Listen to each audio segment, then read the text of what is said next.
the Dodgers and the Rockies in this critical series as the regular season comes down the stretch. John Peterson and the Dodgers setting quite the tone last night with an 8-2 win in Game 1 against John Gray as Peterson goes deep twice and Hyun-Jin Ryu spins 7 shutout innings with Kershaw and Buehler ready to go in Games 2 and 3. Max Muncy contributed as well, his 33rd home run of the season. The Dodgers now 24-1 when they hit 3 home runs in a game, and they are alone in first by a half game as we say welcome inside. Joe Davis, Or Hershiser, Alana Rizzo joins us in a moment, and we move on to Game 2 of this big series and a big field in this ballpark this week. This team is headed in the right direction, not only in the standings, but every department. The offense, the pitching, they are all firing on all cylinders. This is going to be a lot of fun. It's as good as it gets when you get a series like this late in the season, and within this series, you hope for a pitching matchup like this one. Kershaw for the Dodgers and Kyle Freeland for the Rockies. Clayton Kershaw's outing last time was a big outing against the Cardinals. Well, that was a 6-inning win. This is a big outing for the division now, and Clayton Kershaw will be primed and ready to go. He has been on a hot streak since being back from the DL. He's got W after W, and I really feel if you have a big game that you want to keep the momentum, Clayton Kershaw is the right guy on the mound. And for Kyle Freeland, they would say the same thing about him as he's emerged into their ace. A much improved year. He's going to get some Cy Young votes. The changeup, absolutely amazing. The cut fastball and the slider combination has been devastating. He kills left-handers, and that's why you'll see a lot of righties in that Dodger lineup. Yeah, only left-handed hitter for Dave Roberts tonight is his pitcher, Clayton Kershaw, who faces off with the Rockies for the 40th time in his glorious Major League career. First pitch from Dodger Stadium coming up.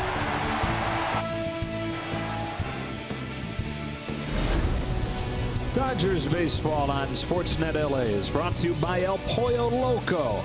Try one of El Pollo Loco's new $5 craveable combos served with chips and a drink today.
Heck of a crowd showing up here for game 2 with these teams separated by just a half game, less than 2 weeks remaining. Joe Davis, Or Hershiser, now down in the field, brought to you by El Pollo Loco at Lana Rizzo. Joe, a concerning moment yesterday for baseball fans in the 4th inning of the game when Rockies shortstop Trevor Story was removed from the game after injuring his elbow on a throw. The way that he described it was on a change-up throw that he had to extend his arm more than he normally would to try to make the out at first, and he hurt that elbow. Good news, though, after x-rays and MRI today, it doesn't look like there's any sort of ligament or structural damage, just inflammation around that elbow. He should be back in the game within the next couple of days, and the Rockies can ill afford to miss Trevor Story. In the National League, he's tied for 4th with Max Muncy in home runs. He's 2nd in the league with 102 RBIs, OPS 6th, and he leads his own team in RBIs, guys. All right, Alana, that's good news. It was looking like for a while today, some of the reports going around that the Rockies could be without him, not just for the rest of the season, but you start reading things like UCL damage. You start worrying about the next year. Here's the lineup without Trevor Story in it tonight. Charlie Blackmon will lead it off, and then DJ LeMahieu and Nolan Arenado. Matt Holliday bats cleanup. Ian Desmond's at first with Parra, who's always hit Clayton Kershaw well in right field. Iannetta does the catching. It's Garrett Hampson to get the first crack at replacing Trevor Story. All against Clayton Kershaw, who was against St. Louis a winner last Thursday, but not as sharp as he's been recently. Tonight is going to be about command. He's going to mix his pitches. It's going to be the fastball, the slider, the curveball. But mixing the pitches is the key, and he's starting to shape them differently at times. Sometimes you'll think the slider looks like a cutter. Same with the fastball, but he's doing an amazing job. Off we go with ball 1, called by Bill Welke. To Charlie Blackmon, who's riding a 10-game hitting streak and has been one of the best hitters in the National League here in September. Flip to left field, where tonight it's Chris Taylor. 1 out. Closed captioning is brought to you by Wiener Schnitzel.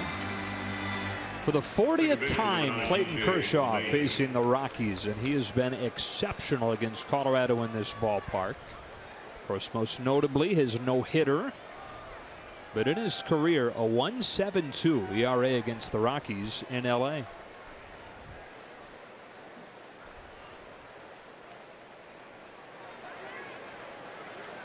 Here he comes to DJ LeMahieu with strike 1.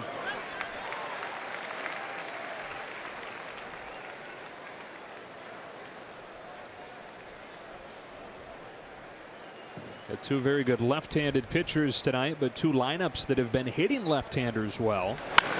That's a smash on the ground to short. And Machado for out number 2. Staying away. That is new Kershaw, not vintage Kershaw. The vintage part of Kershaw is winning, but it's a different kind of dominance now. Pitch selection a little different with his fastball. Facing Arenado with the bases empty and 2 out. Arenado and these Rockies trying to get the offense going. 5 runs over the first 4 games of this road trip, where they've dropped 3 of 4. And Nolan yanks it foul. It's 0-1. That protective netting came in handy right there. That was a heat-seeking missile. I've mentioned it before that pitchers don't mind it being hit hard. It just gives you a lot of information about the anxiousness of the hitter. Quickly 0-2. So much tension in the first inning of a big game. The fans, the players, just getting into it is almost a process, and Clayton has gotten into this outing very well.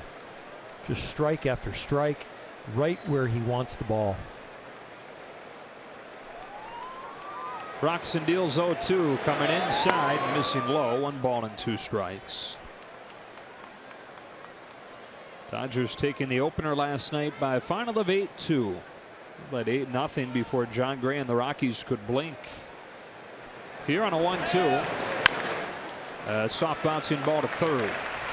And on 8 pitches, Clayton Kershaw with a little help on the back end there from a David Freese pick. As a 1-2-3 first inning, Kyle Freeland takes the ball after this.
Up Chris Taylor to lead it off for Dave Roberts tonight.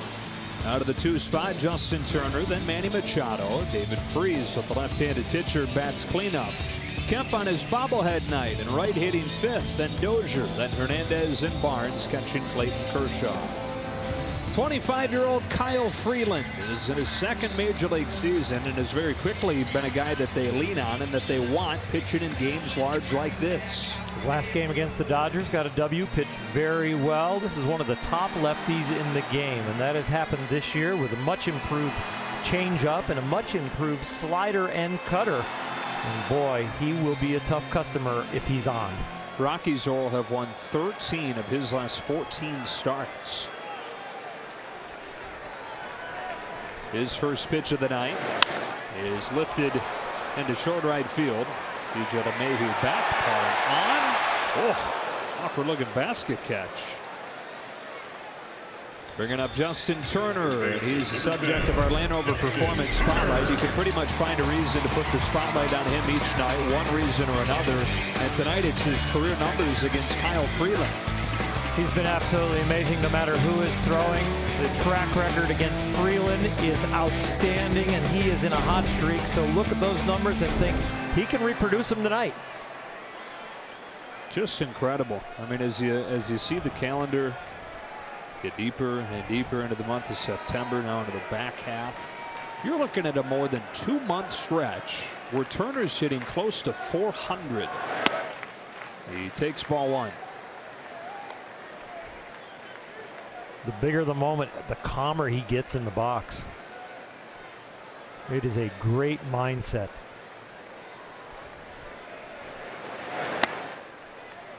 One-on-one. Always in the box gathering information, whether he's swinging the bat or taking the pitch. Evaluating the umpire's strike zone early, questioning a call. Is that far enough? Swats a bouncer to second. LeMahieu with a nice play and a tough hop. 2 up and 2 down. Manny Machado made a play like this last night near the top of the game, and LeMahieu returns the favor tonight.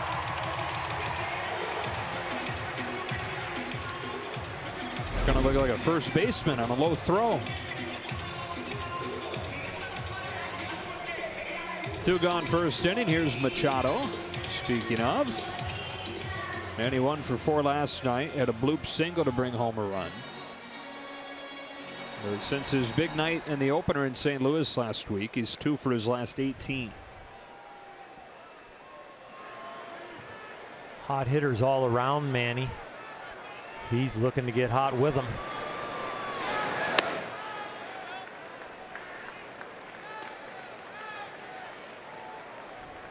Dodgers averaging 7.5 runs per game over the last week as they've won 5 of 6 to get back into first place. They've been in first place a few different occasions over the last month and a half, but never by more than a half a game. Each time they've gotten that little lead, they've lost the next day. That's to the back door for a strike, 2-1.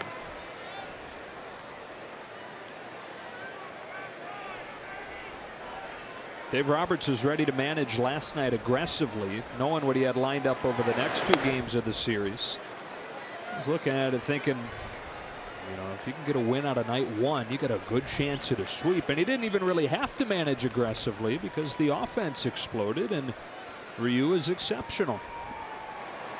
On a 2-2, Machado climbs the ladder, hammers a fly ball, right center, Blackman leaps, can't get it. Machado better wind up at second. He does, with the throw getting by nobody.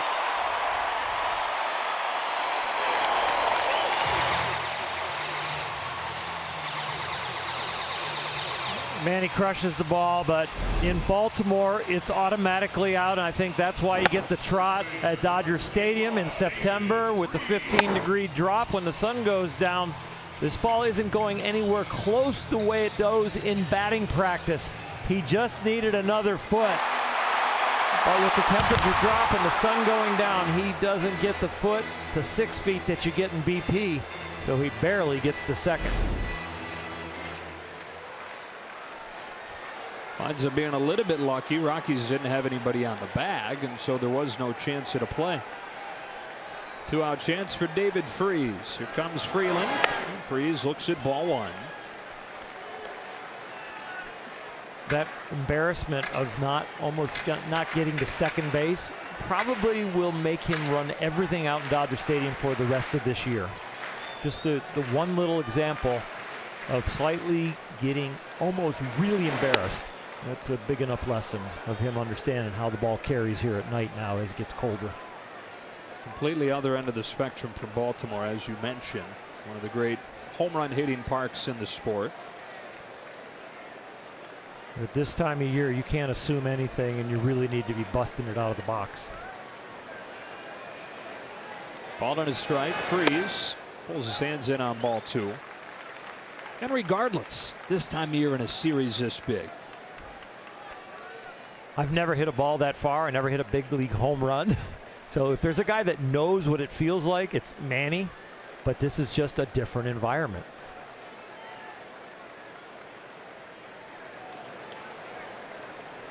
A 2-1 pitch. That's ball 3 on Freese.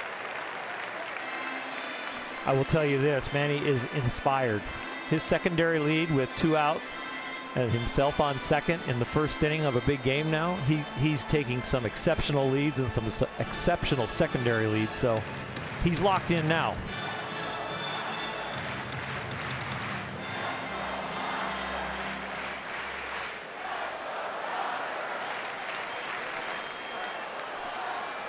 Dodgers facing Kyle Freeland for the 4th time this year.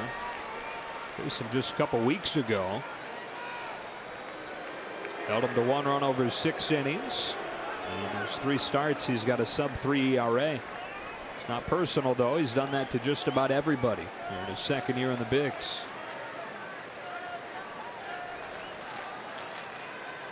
Machado at second, 2 gone and a scoreless first, and David Freese fouls it back to run it full.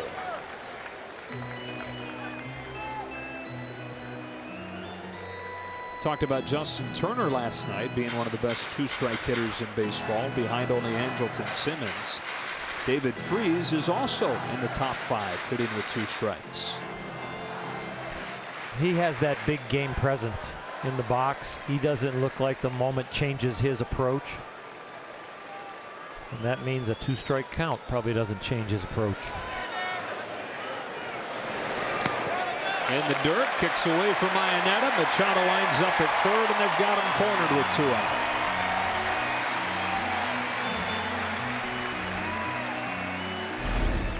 2 out, nobody on. Machado hits a blast, gets a double. Now Freese with a professional at bat to pass the baton. This lineup is starting to feel relentless. Like there's a presence about them no matter who's coming up to the plate. A refined focus is starting to emerge.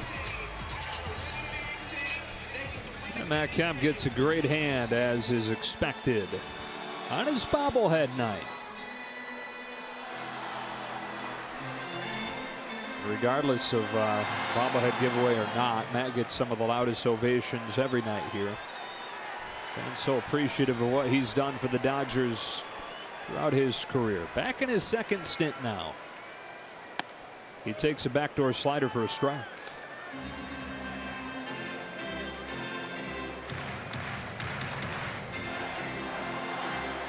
One of the best in baseball in these situations all year.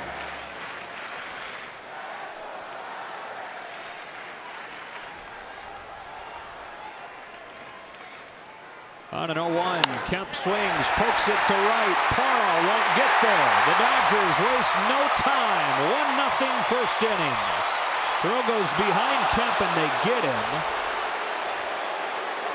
Kemp saying, hold on, take a look. Either way, he's driven home Manny Machado to open the scoring. Gerardo Parra with a nice play with the backdoor throw to first base to try and get Matt. That little slip got Matt around and then avoiding the throw in. Called out, but looks safe. Ball on the field is under review.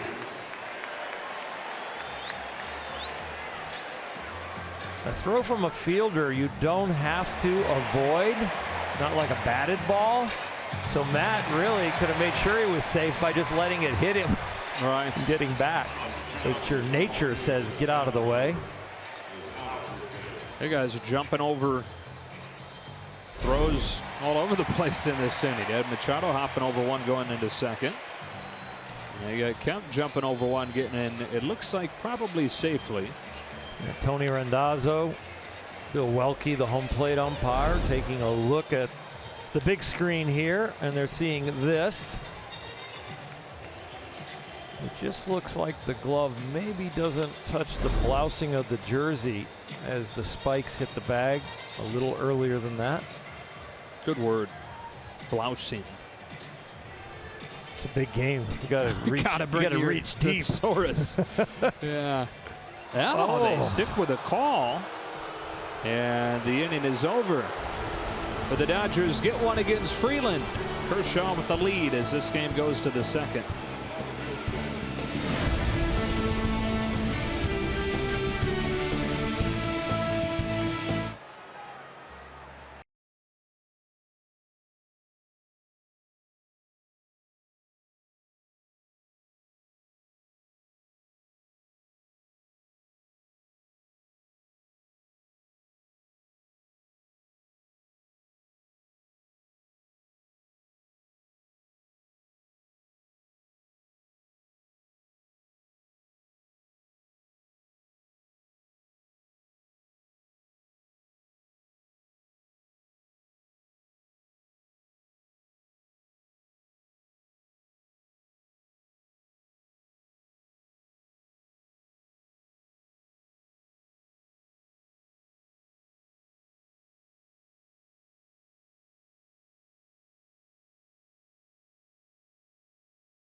Out on the bases.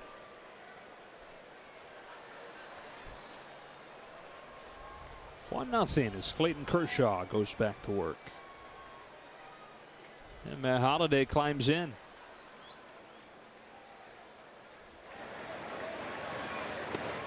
One ball, no strikes.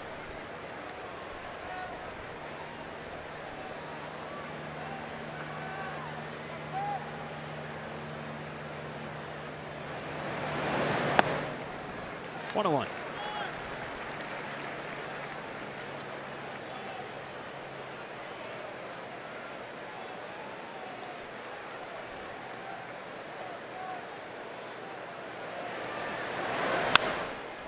Fouled off in 1 and 2 on Holiday. We talked about last night. He pretty much had thought that he was finished. Injuries derailed his season last year with the Yankees. And he was spending most of the summer at home with his 4 young kids in Florida until his wife said, "Are you sure you want it to end like this? You sure you're done?" He decided to give it one more shot. On the ground to third, Justin Turner's got it. Holiday's the first out of the inning, but he didn't just want to go play anywhere. He knew he wanted to be a Rocky. And so he waited for that opportunity to come. Went to the minors, performed there for a few weeks, and has really been good for Colorado since they brought him up about a month ago. One gone, second inning, Ian Desmond. Clayton Kershaw doing a number so far on the right-handers with all ground outs, and the one lefty, Charlie Blackmon, the weak fly ball to left.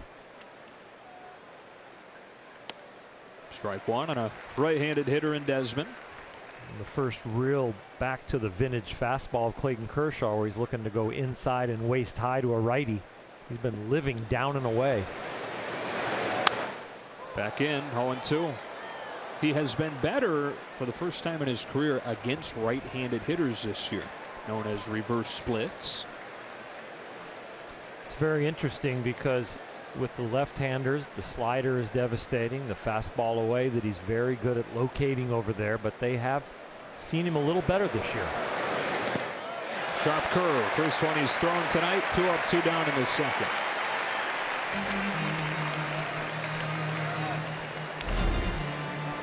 He really is locked in. Every pitch right now, the fastball, the slider, and now the curveball looks like is going exactly where he wants it to go. And as the left-handed hitter comes up, worth mentioning that while he's been a reverse splits guy for the season, he's been a whole lot better against left-handed hitters lately.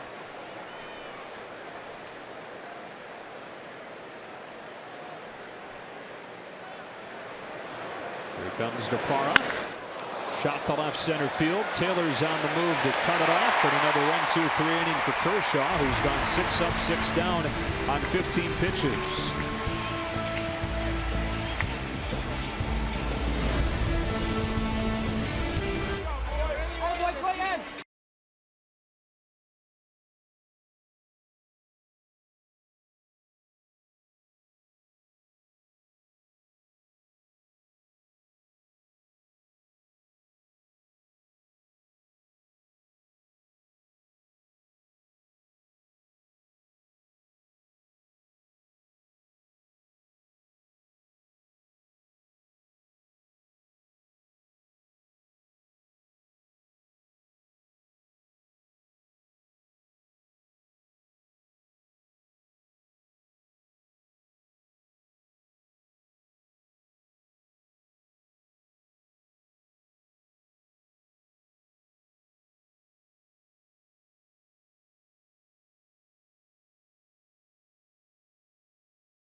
Updates and more. RBI Baseball 18 is available now. Learn more at rbigame.com.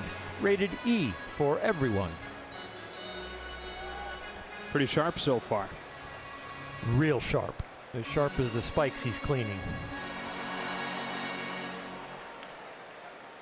In our day, we weren't allowed to do that ourselves. They were afraid we would cut ourselves. Really? Get the trainer and they come over and do it for you. Ryan Dozier swings at the first Kyle Freeland pitch and sends a fly ball to Charlie Blackmon. Did you have a favorite trainer for that purpose? Charlie Strausser would do it a lot. The late great Bill Bueller would do it. But Tommy was very sensitive in probably one area. Pitcher's hands. He'd yell at you to get away from the infield during shagging. He wouldn't allow you to be in the infield. Maybe a ball bounce up and hit you in the eye or the face, or jam a pitching hand because you're out there fielding ground balls. And he wouldn't let you touch any sharp objects. No, he wouldn't give you a limp handshake, would he? No. Still give you a firm handshake. Yeah. Good. Kike Hernandez, strike one. Nothing worse than Peter O'Malley warned me about all the high fives and how hard they were getting over the years. He's like, really? Yeah. And then we, at one time with the Dodgers, we started doing like pinky handshakes. And if that gets aggressive, it's not real good to do with your pitching hand. Wow. So yeah, a pinky handshake. Yeah, just come in and give a little pinky. But guys, once they hit a home run or get a little adrenaline, watch out. Steve Sachs in '88, first batter. Steve Sachs hits a home run and breaks Joel Malfitano's hand coming around third base. Should have went with a pinky handshake. Yeah, a little less coffee. Freeland to Hernandez with a 2-1. PK watches it miss down and away. 3 balls, 1 strike. Kyle Freeland, he takes homegrown to a whole nother level for the Rockies. Yes, they drafted him 8th overall in 2014. But he was born and raised in Denver. He walks Hernandez. Dodgers have a 1-out base runner. In fact, he was born 1 month after the Rockies played their first game in franchise history. There's a baby picture of him in a Rockies onesie. Grew up going to games there. 2007, their trip to the World Series. He says that's burnt into his brain forever. That was like peak fandom for him. He was 13 and 14 years old that season when they won 21 of their last 22 games to get in. A rookie on that team, or a batting champ on that team, is his left fielder tonight, Matt Holliday. That was one of his favorite players. That's ball 1 on Austin Barnes. Very nostalgic for him when Matt rejoins the team. Right.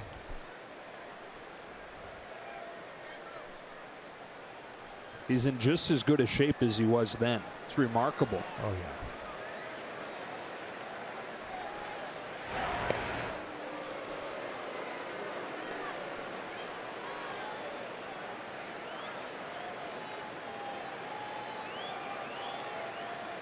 Kyle Freeland struggling with command.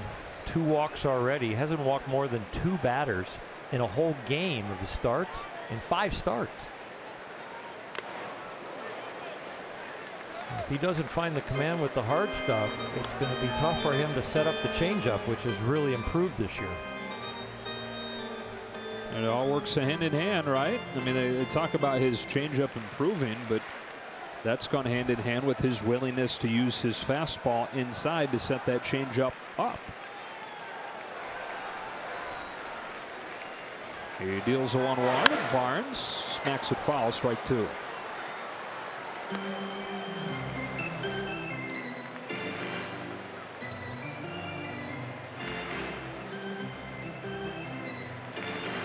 How long did it take you to trust that you could pitch in at the major league level? I pitched away and showed in, and then if I was going in and doubling up and pitching in there, it was definitely going to be a surprise to the hitter. Close play over there. Would have been an adventure on the bases this week. I think pitching in has really become more in vogue because of the swings that we're seeing from the hitters. You know, the more of the uppercut swings, looking for that launch angle. All of a sudden, the up and in pitch is definitely more effective. So I think if I pitched in this day and age, I would probably throw more pitches up and in. I still think I'd be predominantly low and away. but more. Weak pop flying to right. Gerardo Parra. 2 gun.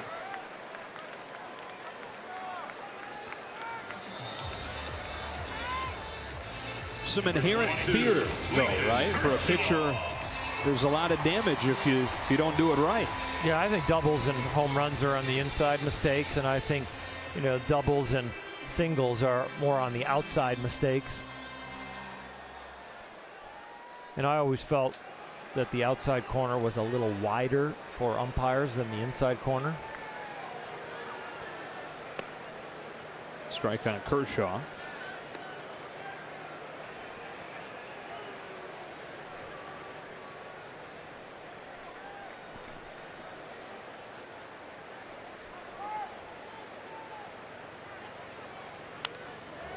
For Freeland, it was his catcher Chris Iannetta who's been so good for their young pitchers, who talked him into it. Said, look, you got to trust me.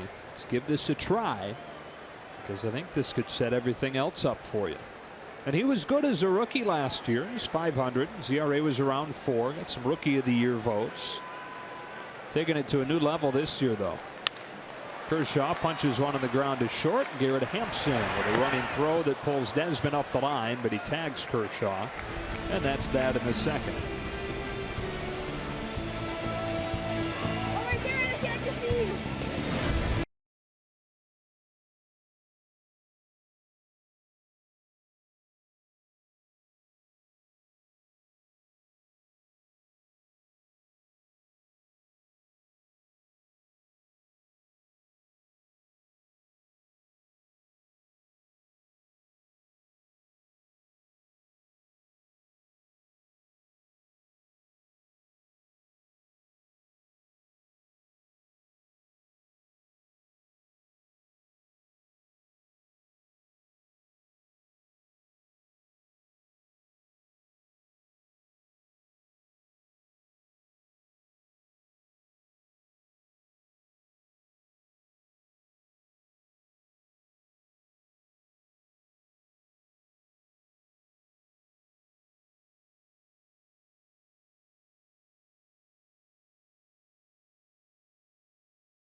BMW. See a Southern California BMW Center today for exceptional offers, or visit SoCalBMW.com. And by Jack in the Box. Try something different like Jack's Teriyaki Bowls. Only at Jack in the Box for a limited time. They found a mini-me to meet Justin before the game today. Spitting image. Dodgers 1, Rockies nothing. On to the third. Rockies still looking for their first base runner against Kershaw, who was a winner in St. Louis last week. But the line was not typical of Clayton. He gave up 4 runs on 8 hits. He walked a couple. Still was able to find a way, but it didn't look quite like this. This is much different. 7 for 7 with his breaking ball so far. 6 for 6 with the slider and the 1 curveball that got the swing and miss. If he's locked in with those 2 pitches, he throws more than 50% breaking ball. So you're talking about a large portion of pitches being locked in just with those 2. He throws breaking pitches more than any other starting pitcher in baseball. Chris Iannetta to open this third for the Rockies with the bottom third of the order. Clayton threw 70% breaking balls in that last start against St. Louis. First pitch to Iannetta. Slider that dives under the swing for strike 1. That is always the theme against Kershaw. First pitch swings. A curve that Barnes tried to pull back in there, but it's outside and it's 1-1. Cardinals did it with good success. They were 5 for 8 when putting the first pitch in play. That's caught it short by Machado. And it's for good reason. Clayton Kershaw throws the first pitch of the at-bat for a strike more than any pitcher in baseball. Opponents swing at the first pitch against Clayton Kershaw more than against any pitcher in baseball. And the bottom line shows you why. When they put it in play, they're hitting above 400. So important for pitchers to get ahead, but at some point maybe Clayton's going to think he's throwing too many strikes on the first pitch. But one thing I know about him, he will analyze the situation and find a way to apply himself to it. Delivers a strike to the 8-hitter Garrett Hampson. I mean, it's still shocking to my system when you say he throws more breaking balls than any pitcher, starting pitcher in the big leagues. That almost seems sacrilegious, talking about Clayton Kershaw, the dominant Clayton Kershaw. But he's had to evolve. And it's been over the last 3 years or so, as the fastball velocity has gone down, that he has not stuck his head in the sand. An intelligent guy that loves winning and has made the adjustments. 1-2. The fastball velocity and the slider velocity have gotten really close together. 2 to 3 miles an hour, and he's also realized that that's the average velocity. So he changes it up a little bit by increasing a little bit on the fastball when he can and taking a little off the slider when he can. Here comes to the rookie with a 1-2. That's a little bit low, and the count evens. The great ones find a way to stay great. And Clayton Kershaw has evolved and maintained the stellar numbers.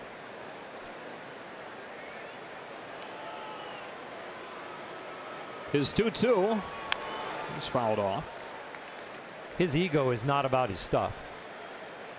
His passion is for winning.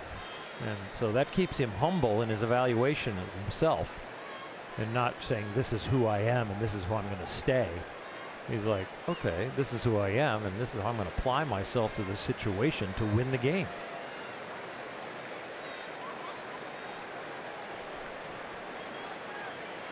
Another 2-2. A curve that Hampson takes low, and the count goes full. Kyle Freeland on deck, and a 1-0 game here in the third. One of the few breaking balls that hasn't been a strike, but it was in a very good place. 7th pitch.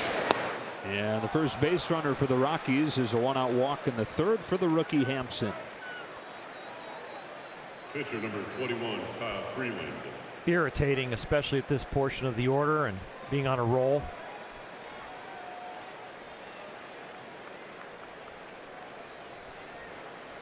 Now Kyle Freeland, who has not had a good year at the plate, although is coming off one of his best games there. 2 for 3 with a double.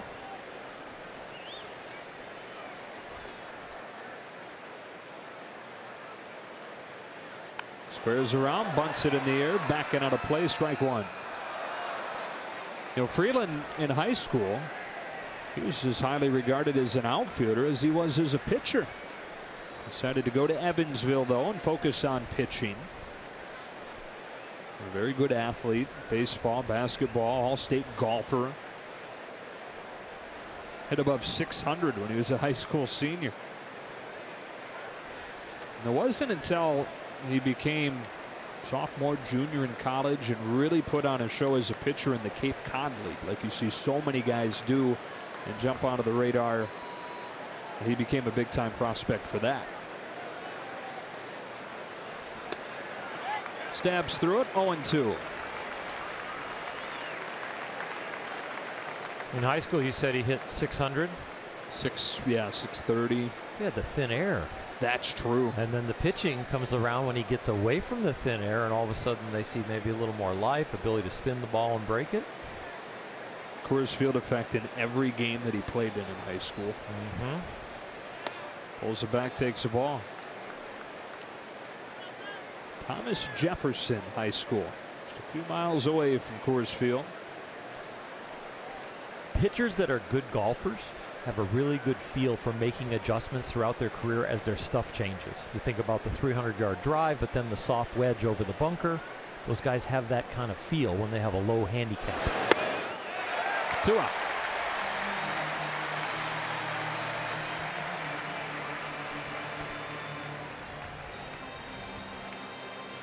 Number 19, Charlie Blackman. And now Charlie Blackman.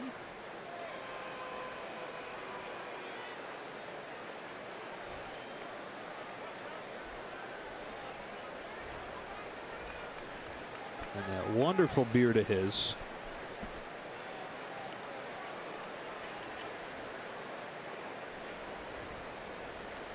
Growing it for about 5 years now.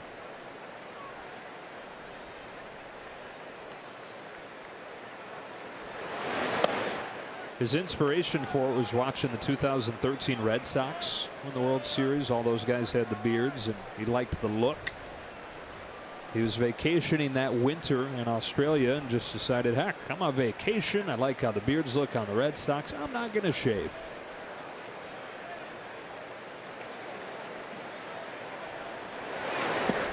Two 2-0. And it kind of became a meaningful thing to him, though, where he thought early on in his career he was too serious, worried about too many things. And it became a symbol for him that it was time to let loose, have fun, not worry about being himself. And the first year that he had the beard was the first year that he wound up sticking in the majors. 2-1. So if it ain't broke, don't shave. That's how it goes, right? Close. Yeah. Close shave, but that's not what he was looking for. But you know what? It's really interesting that, you know, on a daily basis, even the most motivated people in the world continue to inspect themselves and are looking for that stimulus or that reminder to be something that they want to improve on. And here comes the beard to remind them to relax and have fun. Perfectly placed 2-2. It is interesting how one of the hardest things for any person in any phase of life sometimes is just to be yourself.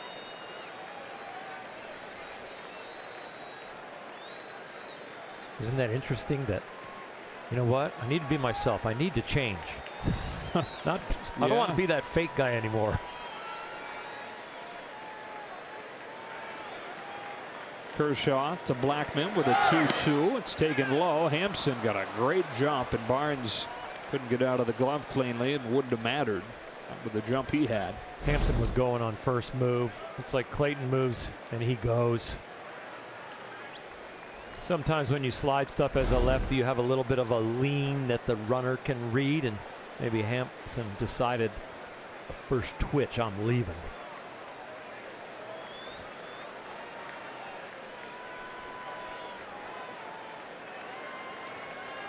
Rockies with their first scoring opportunity. Kershaw to Blackman with a payoff, and we'll do it again.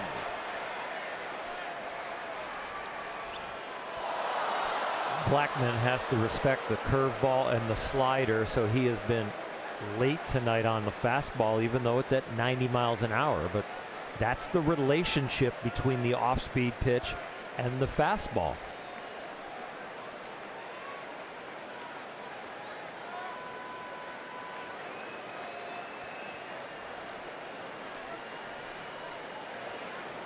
Another 3-2 and another walk.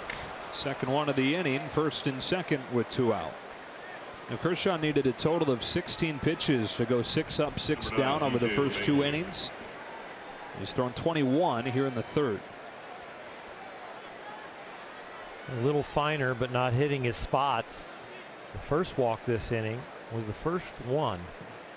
Over a 50-inning period, he only walked 4. Now 2 walks in this inning.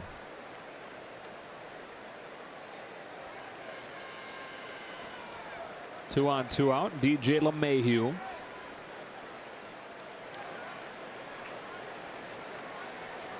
Here comes Kershaw, and he misses ball 1.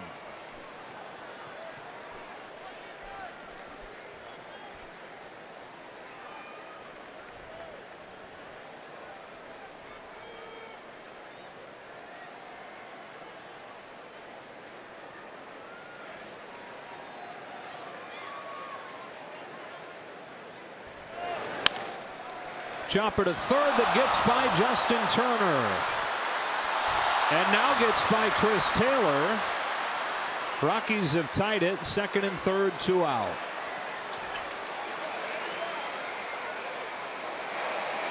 Two of the best fielders on the Dodgers have a couple clanks. I'm interested to see the last hop here to Justin. This is a play that he makes a lot. Boy, it looks like it just kicks a little bit to his left.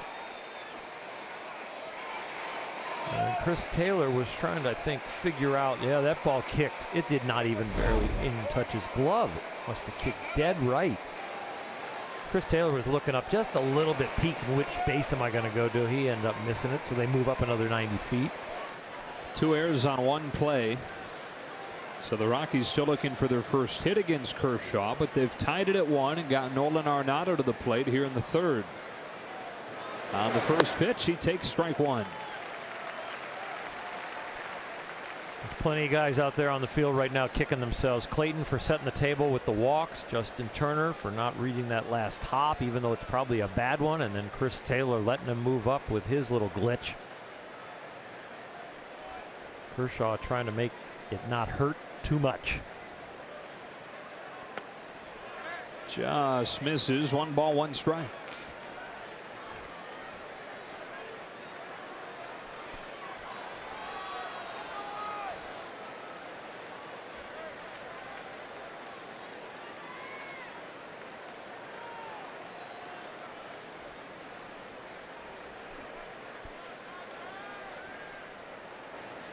Here's his 1-1 and strike 2.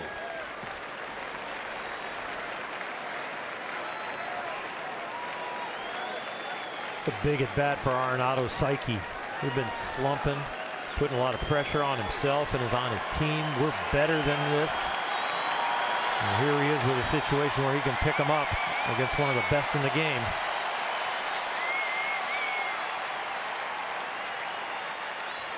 Tied at 1, third inning.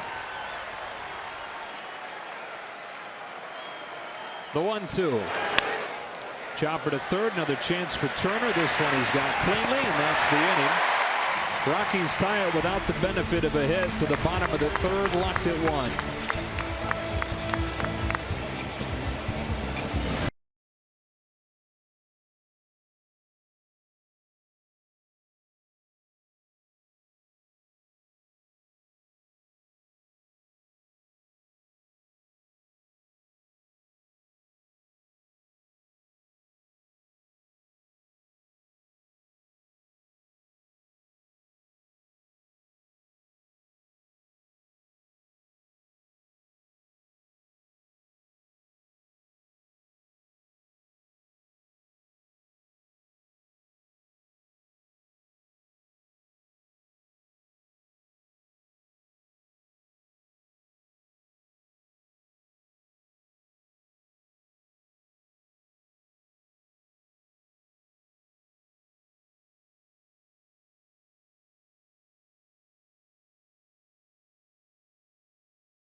So far this season, from Max Muncy's home run derby to Andre Ethier's retirement ceremony. Don't miss Backstage Dodgers, presented by Cadillac, Friday after the postgame on Sportsnet LA. Chris Taylor leads off this third against Kyle Freeland, takes ball 1. Fly down on the first pitch that he saw tonight. Freeland held the Dodgers to a run over 6 innings the last time he saw him, and that 1 run came off a Taylor homer. Here he tries to bunt for a hit, and Freeland plays a little soccer. Get that out of here, he says. It was a very nice bunt. You want to go base hit or foul. You don't want to give up an out and a strike by just shoving it towards the pitcher or not getting enough angle. So a beautiful attempt at the seam of the grass, kicked foul. You know, a lot of talk around town about the ever-evolving lineups. The fact that the Dodgers last night scored those 8 runs. They hit 3 home runs. The 3 home runs come from 2 guys not in there tonight. But when you look at the lefty-righty splits for Kyle Freeland, you can understand why. Here he comes with a 1-1 pitch. It's fouled back 1-2. Dave Roberts has 8 right-handed hitters against Kyle Freeland. Against lefties, that's the 3rd lowest OPS in baseball. He's dominant with the slider and the cutter. Doesn't throw as many change-ups to those lefties, but he doesn't need to when you've got those dominant pitches. 2-2 on Taylor.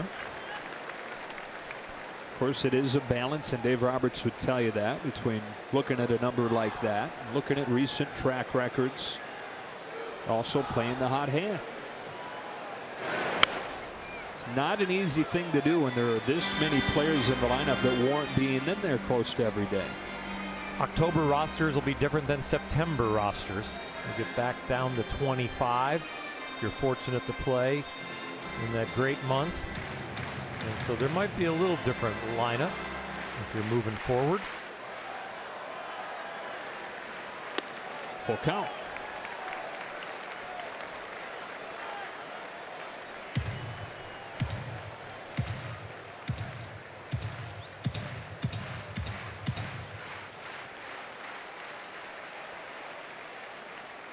Chris Taylor starting the 3rd. Stroking it foul. We'll do the 3-2 again.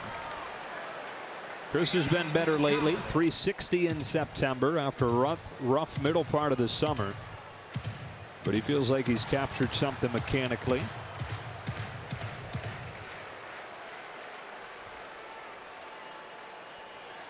Another payoff. He's got a leadoff walk. 3 walks tonight from Kyle Freeland.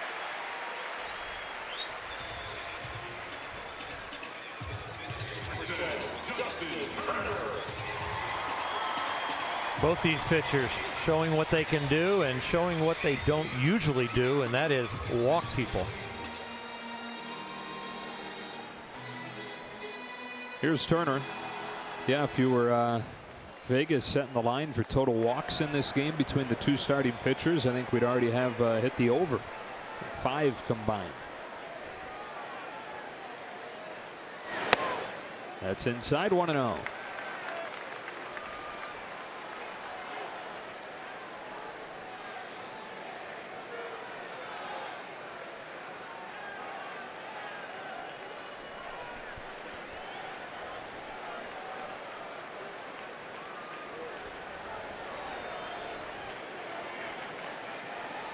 Coming back inside. Turner hits it in the air to left. Holiday cruises back with plenty of room. Taylor tagging, racing for second. Here's the throw. They got him. A double play, 2 out. Matt Holiday can be a liability out there in left field. The Rockies will actually change him out if they're in the lead or even a close game late in the game, 7th, 8th, and 9th. Right here, not assuming anything with just a fly ball to left. Prepares to throw it, gets it on line. Chris Taylor, this is not a risky play. This is the right play, but just an amazing throw that gets him. Just barely.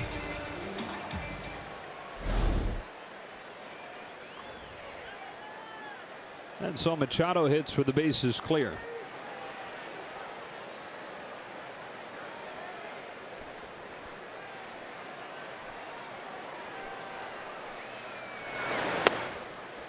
Strike 1.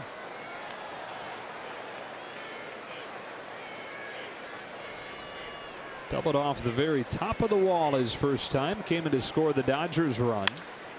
Here he rakes one off of the hands that'll see its way through for a 2-out single. That ball had eyes, as they say. Machado's 2 for 2. Morongo slow-mo cam as this one squirts right through. Manny finding another hit. Now 2 for 2. Double, and now a single in the 6-hole.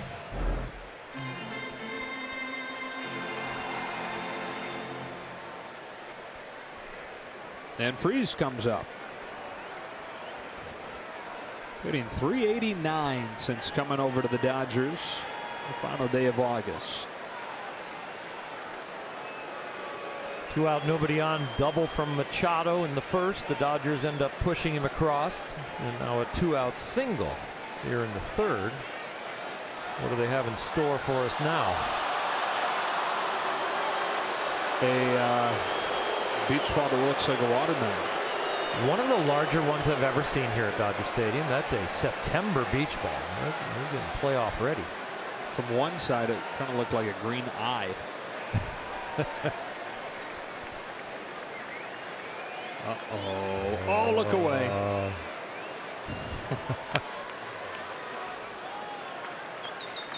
1 ball, no strikes. Ruined a perfectly good watermelon. I guess we didn't ruin it, just getting ready. You got to cut it open to.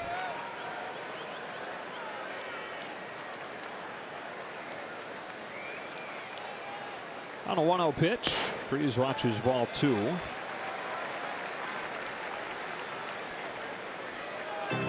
Iannetta doesn't like the walks, the command, and maybe the attitude of Freeland, trying to readjust that right here as he falls behind again. Look, dude, you got to trust your stuff. You're one of the best pitchers in the National League, one of the best lefties in the game right now. You got good stuff. I'm back there catching it. We just need it over the plate.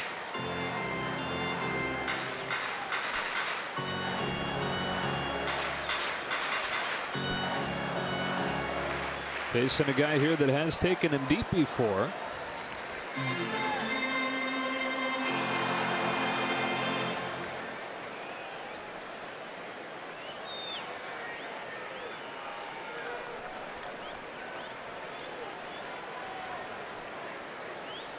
Machado at first, 2 gone, and a 2-0 that Freese swings through 2-1.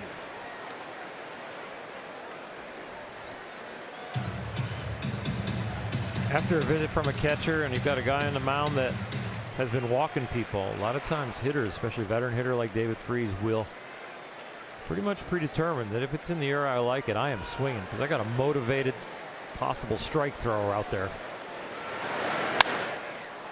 2-2. Freeland has come back with 2 outstanding pitches on the outer half. Chris Iannetta might be able to charge for his speaking engagement soon. Yeah.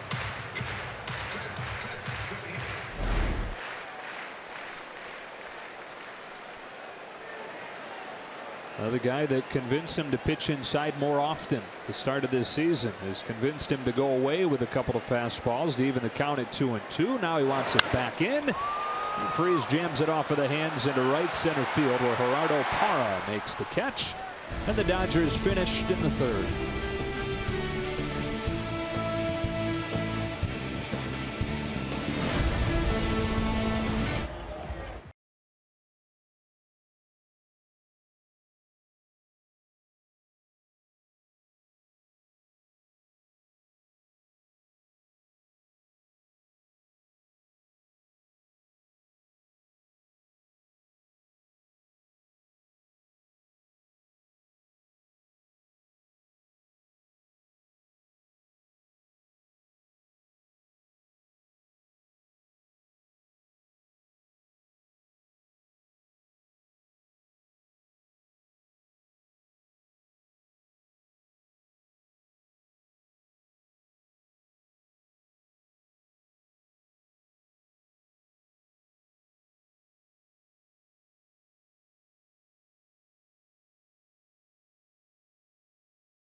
Series win today, going for the sweep tomorrow against the Colorado Rockies. And earlier this week, the Los Angeles Dodgers organization announced their minor league player and pitcher of the year. It's the Branch Rickey minor league pitcher and player of the year.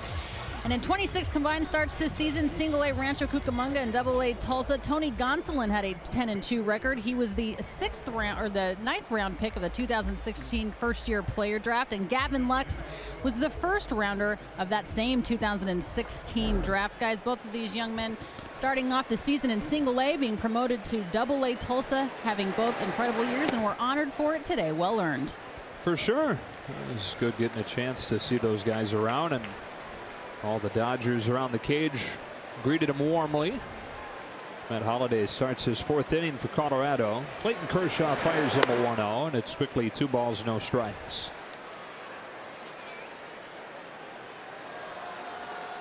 Struggling a little bit with fastball command right now. The last 3 curveballs have not been strikes either.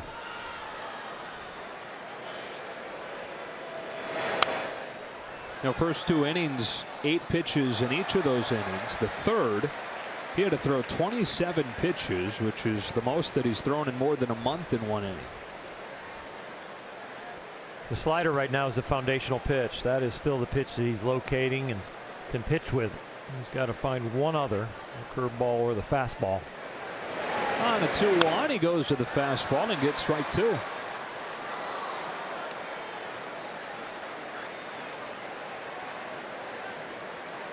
It was a good battle by Freeland last inning to come back from the 2-0 count with Freese, and here Clayton has come back from a 2-0 count to start this inning with Holliday.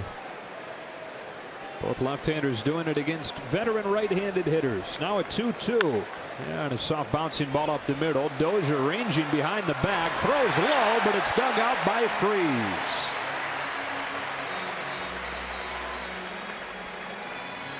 Ground ball to Dozier and a ground ball to Freese. Gets him. Dozier did that on purpose, of course. Quick release over velocity. Just get it on line. I know as soon as I got this, Holliday doesn't have the wheels anymore. And gets him with a couple of bounces. Brian Dozier leading the night in ground ball rate, right? 100%. Strike 1. That bounce throw was invented by the great Davey Concepcion, the shortstop for the Cincinnati Reds. And on the AstroTurf back there in Cincinnati, started bouncing the ball when he'd go to the hole at shortstop. There's the first hit of the night. Comes from Ian Desmond with 1 out here in the 4th.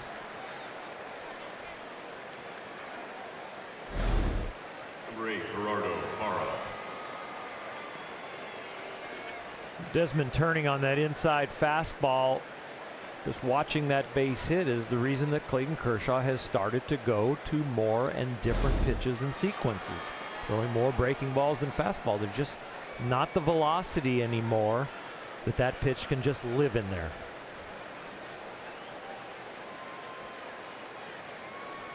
And now Parra. He's been one of the more difficult left-handed hitters for Clayton Kershaw to deal with throughout his career. Fouls off the first pitch, 0-1.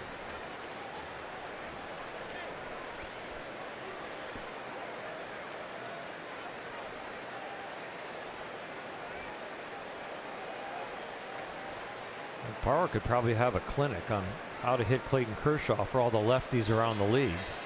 That would be something that the Dodgers would try and block. But he seems to see him pretty well. Runner takes off, pitches a strike. Barnes didn't have a good handle on it. Desmond has stolen second.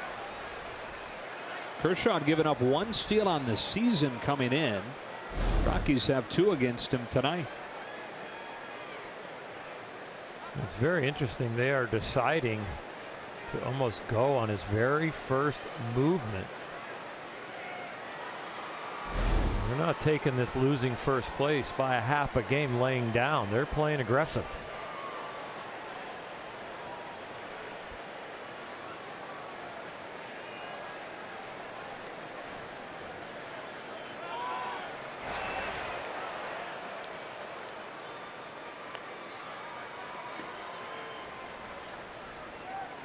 Well, the Rockies, as we talked about last night, 25 years, have never won a division title. Only the Marlins and Pirates have similar histories. The Rockies have been to the postseason on 4 occasions, but as the wild card all 4 times. Stays no balls and 2 strikes. This year they were 8 back in late June. But they have the best record in the National League since.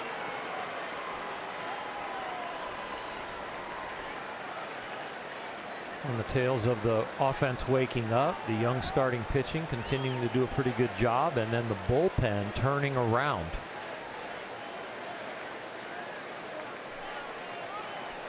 Another 0-2. Parr watches ball 1. It's odd to say something about a Colorado Rocky offense waking up, but they're going through that right now. A little bit of a lull.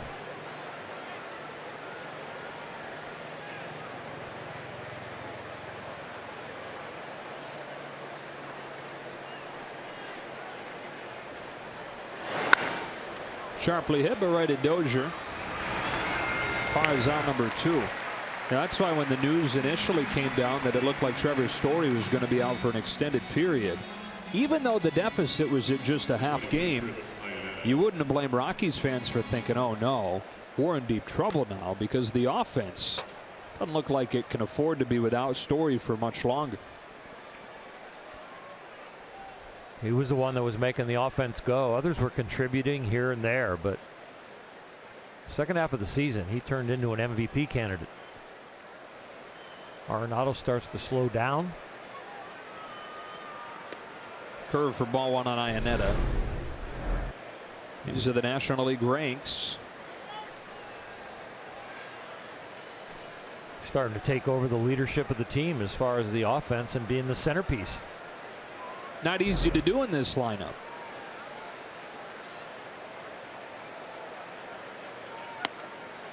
Two and 0.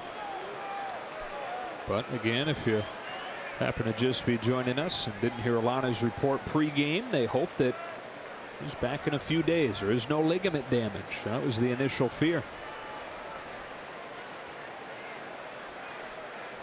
1-1 game. Desmond at third, 2 gone in the 4th, and 3 balls, no strikes on Chris Iannetta.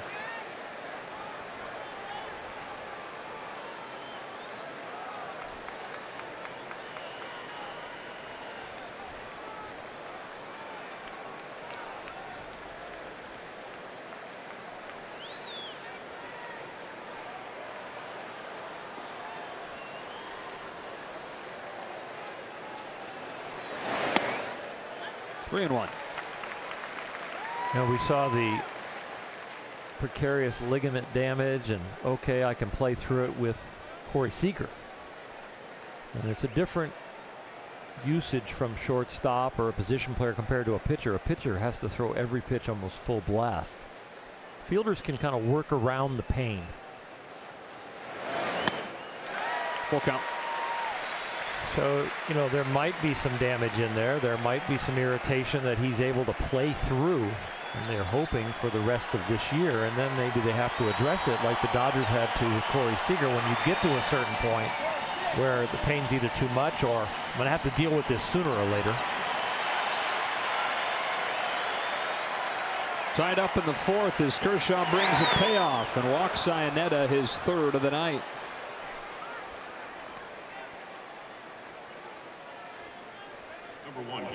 First time in the second half Kershaw's issued more than 2 walks.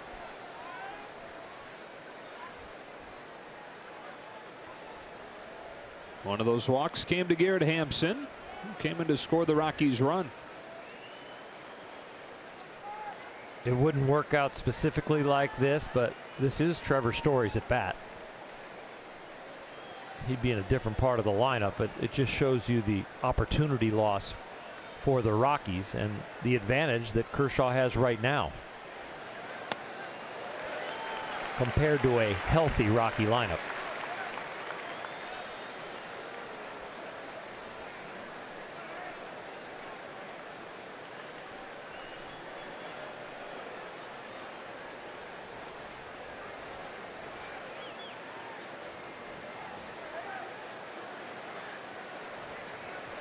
2 on, 2 out, 0-1. It's a curve that Hampson's taken a couple times tonight. Boy, I mean, those first 2 innings, he's as sharp as he's looked all year. 6 up, 6 down.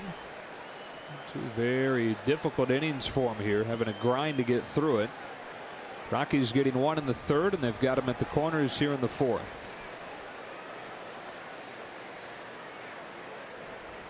Back home 1-1. Strike 2. Clayton will not give in.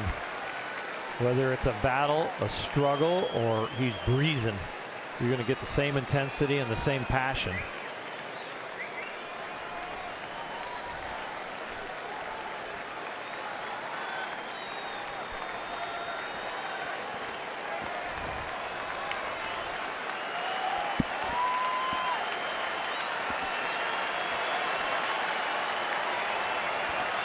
The 1-2.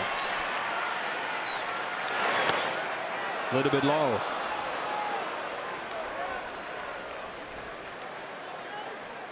For a guy who's been thrust into duty, he's having some very good discipline on these sliders. Lots of people around the league bite at that pitch. Would have been here a lot longer than this guy.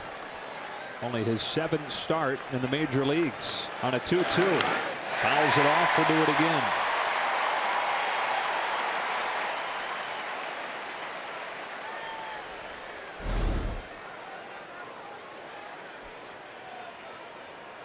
This becomes wear and tear like in a boxing match. You don't see it, and nobody really has an advantage yet, but every one of these pitches and every one of these at-bats that gets grinded out against both starters, it affects you in the long run in the game. Desmond at 3rd, Ineta at 1st, Kershaw home 2-2, and a ground ball left side that Turner scoops up, throws to 2nd to end the inning. Kershaw able to get through it. We stay tied at 1.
Giveaway tonight.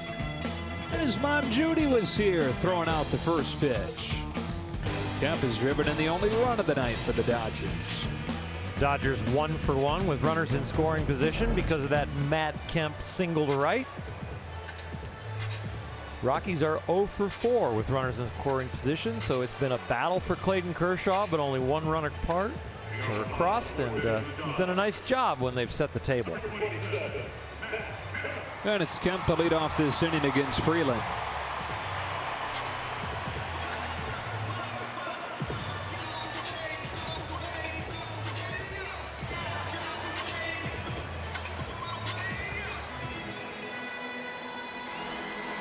Very close relationship with his mom, Judy.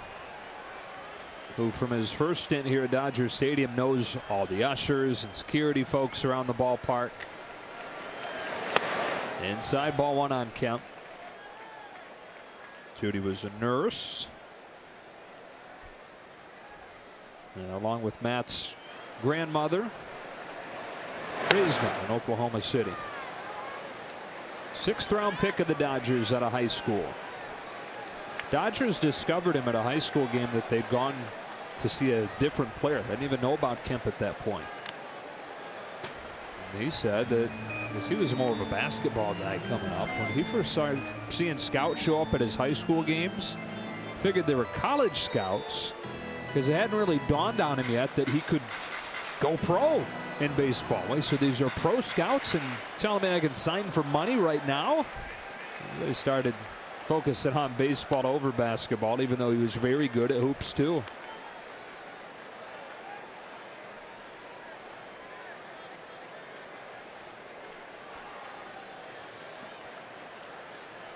Two balls and two strikes as Freeland comes back calm, and Kemp flips one into short center field. LeMahieu's back. That ball is caught by Parra.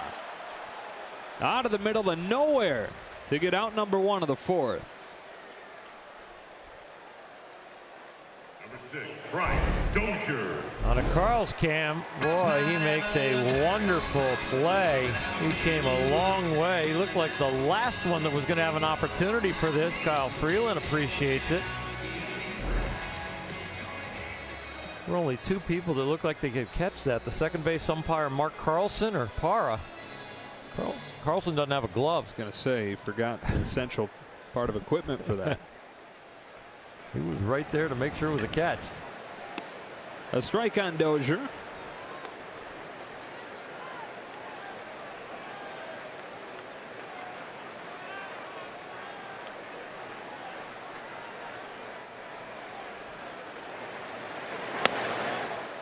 One ball, one strike.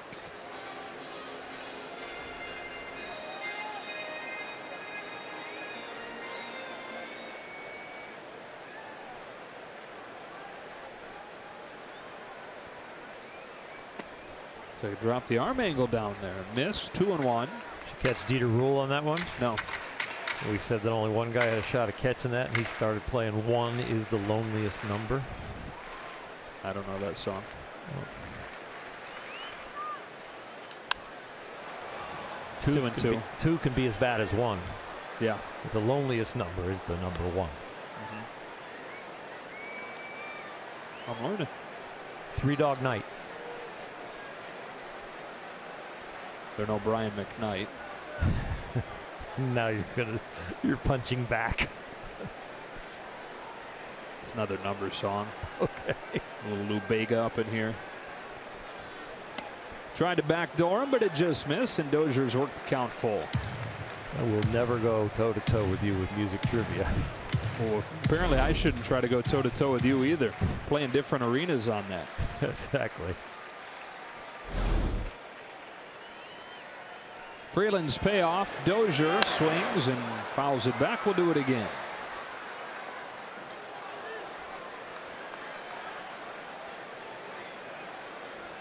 With the fly out his first time, Brian 3 for his last 43.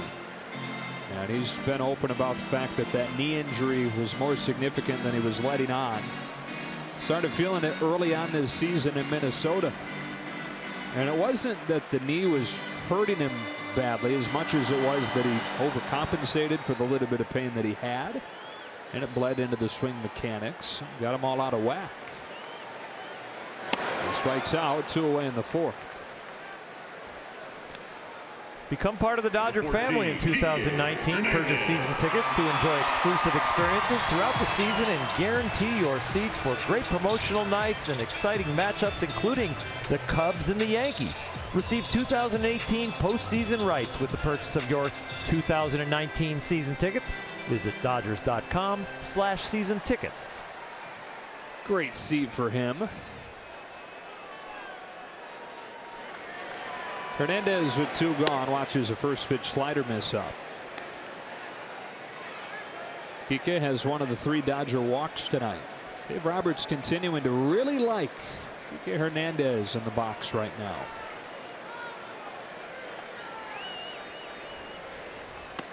Ahead here 2-0.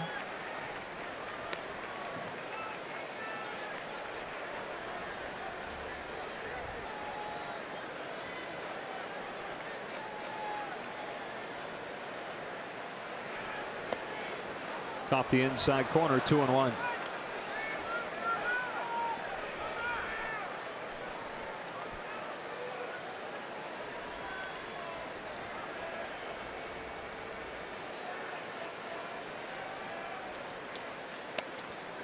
Two and two.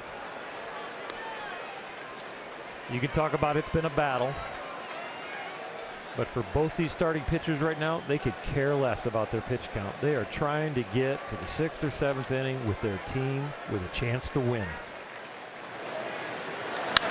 Banged to second and caught by LeMahieu, who's positioned perfectly. We're through with 4 innings. Dodgers up 1-0 in the series, tied at 1 here in Game 2.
Brought to you by Nissan. Choose Nissan today for great offers on our most exciting lineup ever. Shop ChooseNissan.com. And by Panda Express, celebrating its 35th anniversary this year. Back at Dodger Stadium, tied at 1 to the 5th. Joe Olalana and Clayton Kershaw. He's given up just 1 hit through 4 innings, despite not having his best stuff the last few innings. Haven't issued a few walks, but able to pitch out of traffic to keep it tied at 1.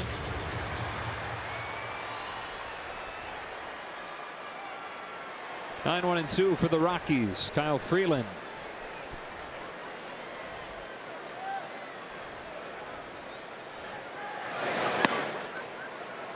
Oh and 1.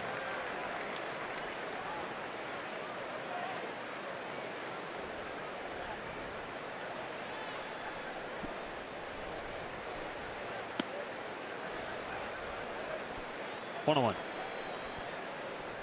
Freeland, like Clayton Kershaw, when he's up in the box, trying to just wreak havoc and be a tough out.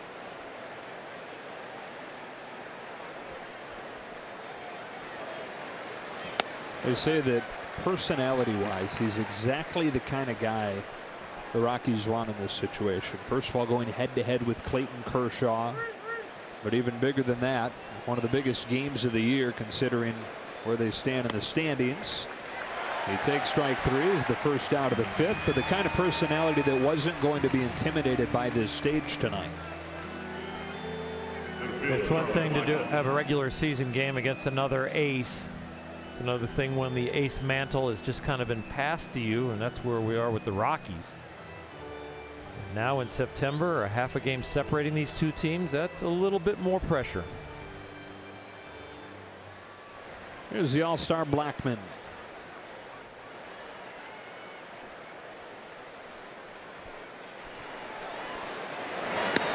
First pitch curve just misses. Now 3 of the first 4 in the Rockies lineup are former batting champions.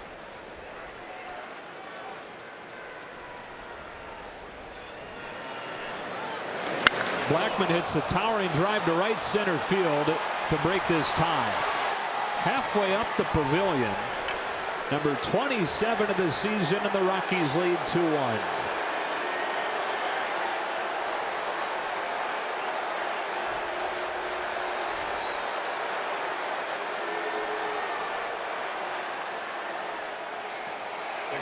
Big series, and the first time the Rockies have had a little wind in their sails. They get beat handily last night, 8-2, and Jock Peterson started it off with a bang like Charlie Blackmon does here to put the Rockies up 2-1.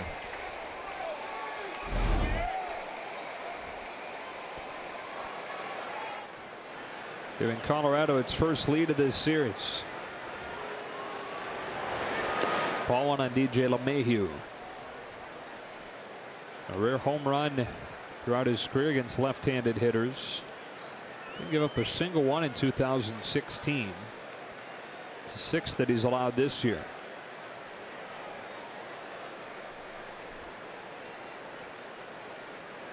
On a 1-0 pitch, LeMahieu takes ball 2.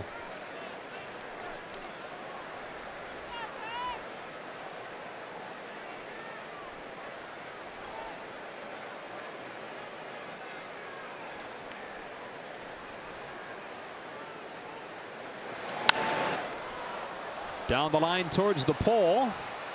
Fading foul. Not by much.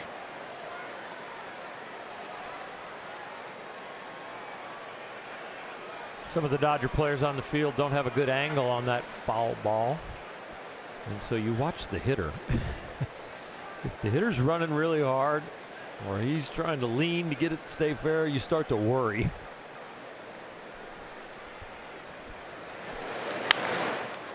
That backs Turner up in between bounce that he's able to stab, and Freese does the same on a low throw. 2 out.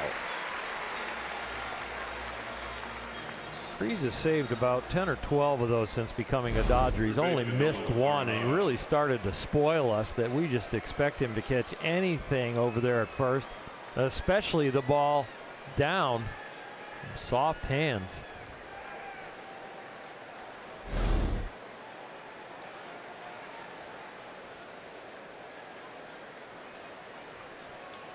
He gets face on out of the way you'd prefer with the bases empty. 2 out. High fly ball to center field. But no big deal for Hernandez. Rockies have taken the lead halfway home in LA. 2-1 Colorado.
the St. Louis Cardinals offense has been alive in the 2 games in Atlanta, scoring 11 runs last night, 8 runs tonight, and taking the first 2 from the Braves. So the wild card standings right now look like this. The Brewers have control of the first spot. They would host the wild card game if it were to happen with the standings as they are now. And the Rockies enter the night a half game back of St. Louis for that second wild card. Austin Barnes starting the 5th with the Dodgers playing from behind for the first time. It's 1-1. Talked about it last night, but it's not out of the question that you could need some tiebreakers. Obvious one being if these 2 teams finish tied for the division, they would play a game 163 to decide who wins the division. That would be in this ballpark. That'd be on Monday after the finale in San Francisco. Now the really crazy one is if the Rockies and Dodgers are tied in the division, but they're also tied for the second wild card. And in that case, they'd still play game 163. Winner gets in as the division champ. Loser goes to St. Louis to play the wild card game the next day. 2-1. Strike 2. It's like playing a Sunday night game and then all of a sudden having to play the next day. You're going to have some tough travel. You're going to be running on adrenaline and a little bit of disappointment coming off the loss of the division. Full count.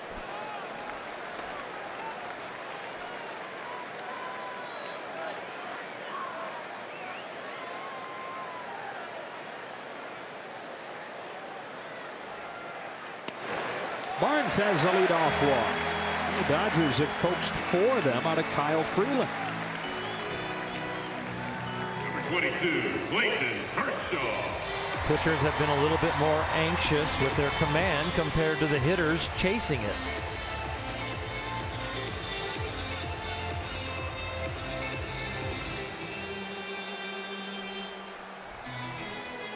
So here's Kershaw, what you figure would be a sacrifice situation.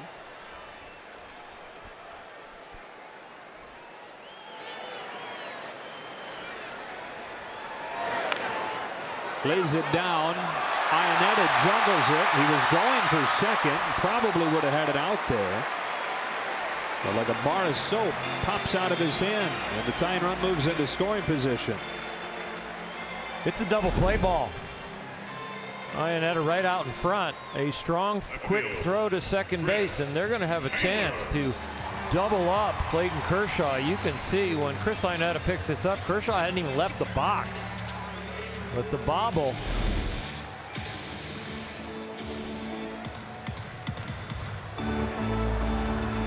The Rockies got their first run with some help from some poor Dodger defense. See if the Dodgers can take advantage of a little bit of a defensive misplay right here. Chris Taylor tonight 0 for 1 with a walk. And a 2-1 game in the 5th. He's got Barnes at second with 1 out.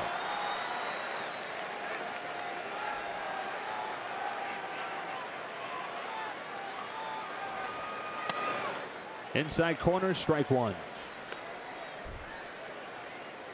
There's the fastball in that Iannetta convinced him to start throwing, and here he is throwing it in a huge game with a runner in scoring position.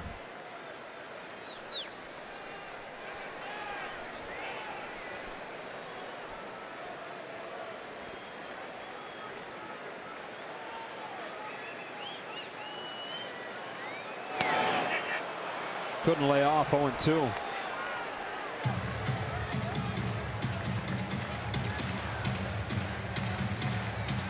Back-to-back hard inside, but the second one with that cut action. Yeah, the cutter of his opponents are hitting below 200 against it.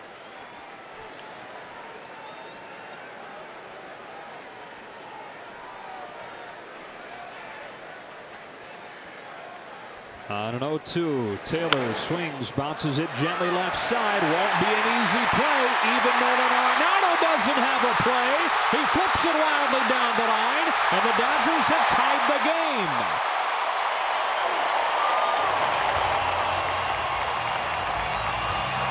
Out of character for Nolan Arenado to make a poor defensive play. But when you think about how much pressure it sounds like he's been putting on himself for the Rockies trying to win their first division title, perhaps not as surprising. Well, he's had some chances to drive runs in, and here he's trying to prevent a run, but he gives one to the Dodgers. Great read by Austin Barnes. That ball's not going at a high velocity when Arenado just kind of shovels it back towards third base. But reading that velocity, unbelievable read to have that quick a reaction. Illegal moving screen on Lance Barrett. He has not fouled out of the game, though. He's still there at third base. Yeah. Officials say he'd established position. And it's a charge on Hampson. And it's a tie game with a man at first and one out and Turner up.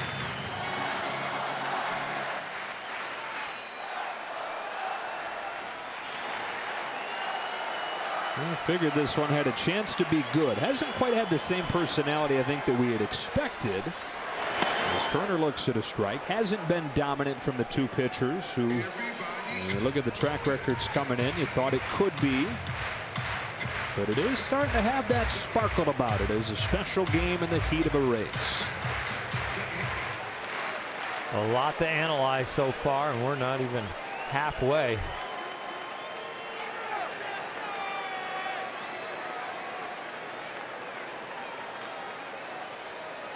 Turner down the line, foul. Just a little bit of hook on that one for Justin Turner. So good at keeping the ball fair, staying inside it, having the hands lead before the barrel hooks around, and just a little out in front of that one. By the way, it was ruled a single for Chris Taylor. E5 on Arenado, no RBI.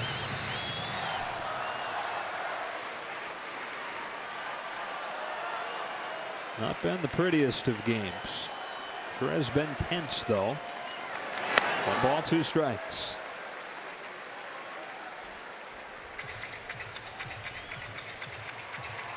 In some ways, the moments look like they're affecting some of the players.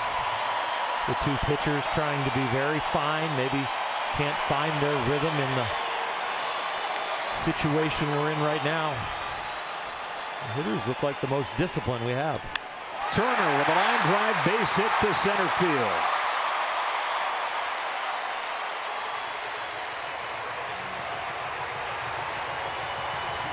Two on, 1 out, and up comes Manny Machado. You want composure, you want production in the big moment. The Red Dream can do that, and he has done it for a long time here in the second half of the season for the Dodgers.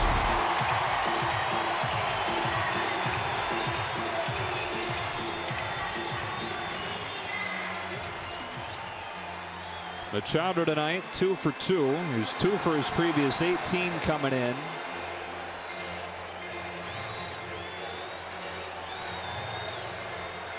Has a chance to blow the top off of this place. Close to a packed house, sensing how important tonight is. His team separated by a half game. Less than 2 weeks left.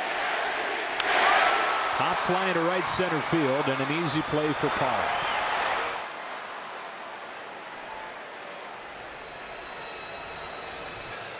The crowd is not disappointing at all. The Manny chant going on, that was fantastic. Wish that at bat would have lasted longer than a pitch. With a different result. Yeah.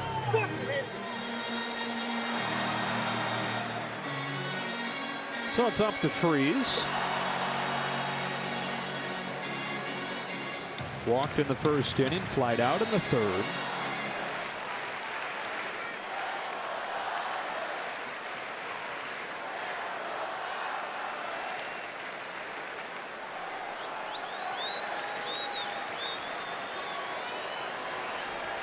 Taylor at second, Turner at first. Freeze takes strike 1.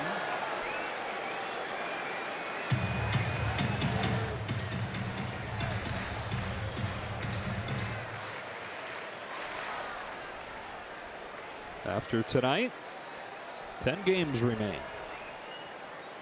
One more between the Dodgers and Rockies tomorrow. Off day Thursday. 3 with the Padres over the weekend, and then a 6-game trip through Arizona and San Francisco.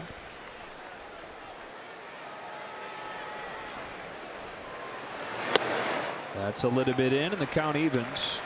Rockies, meanwhile, have a pretty difficult schedule. They'll go 3 in Arizona, 4 with the Phillies, and 3 with Washington. And the Nationals have been playing pretty well. Of course, one thing that'd be worth keeping an eye on as we work towards that final weekend is, will they see Scherzer? Will they see Strasburg? Freeland's 1-1. Freese dumps it back, strike 2. The remaining games right here. Rockies, flat tire going on in Arizona. They are not playing well, and they might be ready to wave the white flag when they get there. Those would be good. It's the home games that are going to really help the Rockies. They have been tough at Coors. Yeah, Arizona 4-14 since they beat the Dodgers in the first game here a few weeks ago. 2 on, 2 out, 1-2, and Freese takes ball 2. Got the ultimate deuces wild here in a 2-2 game, 2 on, 2 out, and a 2-2 count.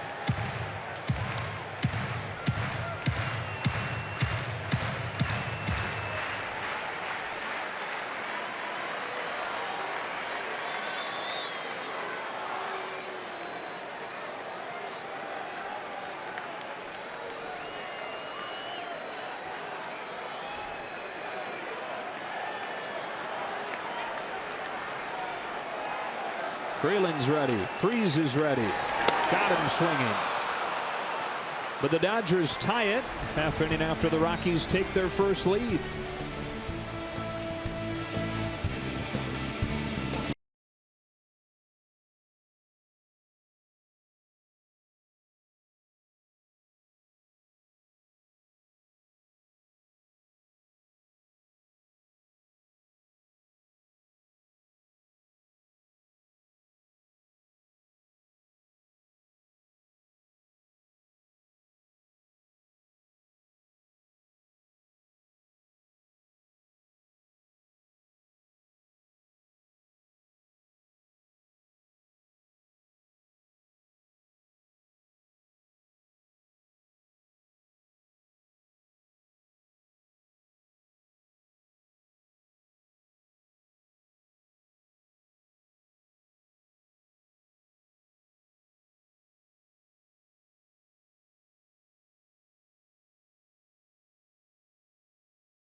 Davis or Hershiser, and these games have been fun, haven't they? I mean, last night kind of turned into a laugher. Dodgers ease into the series, but pretty tense. Tied at 2 here. Whoever wins or loses this game, the people on the other side in the L column are going to have things to critique on each other. There's a little things that this is not the cleanest of games. The starting pitchers, though, if they end up winning this game, they're going to be battered and bruised. But sometimes this is the game that you're most proud of. The one where you didn't have your best stuff and you figured it out. And Holiday fouls off the first Kershaw pitch and some pain.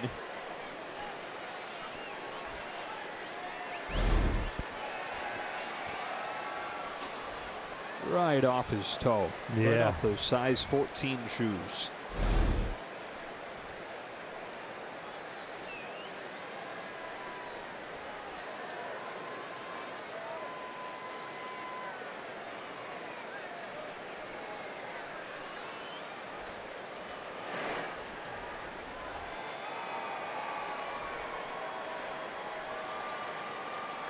Looks like he wants to stay in there, and he's going to stay in there, just trying to give him some time.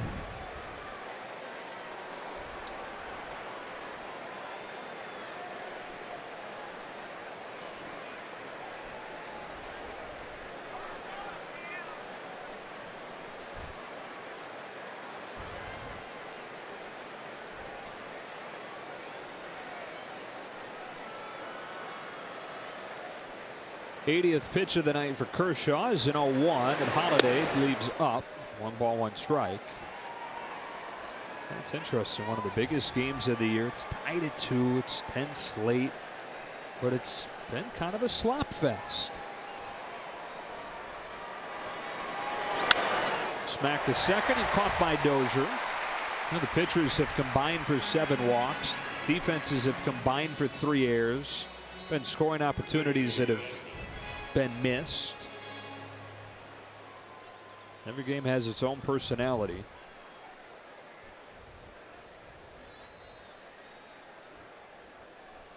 Here's Desmond.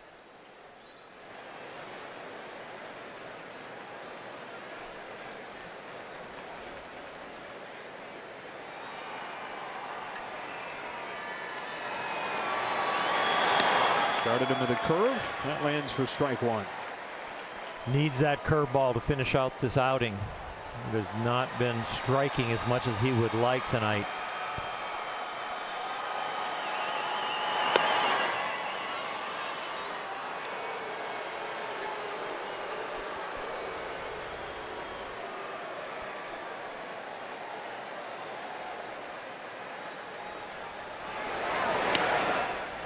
Just missing. 2-1.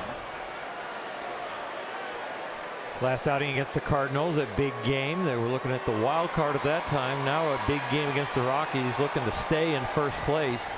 He went 6 and threw 92 in St. Louis. The pitch count still under that. Haven't finished the 6th, but the reason it's down as low as it is because of those the first 2 innings. He was exceptional as far as his efficiency. On a 3-1 pitch. Desmond watches that one miss a little bit off of the edge again. Bill Welke, who's calling balls and strikes tonight, is frustrating Clayton Kershaw at this point.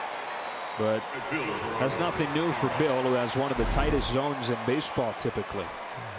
Almost like the whole baseball has to be on the plate. You just can't nick it. Clayton had a couple in that count that he thought were very close. I think if I can read lips, he said that's not outside.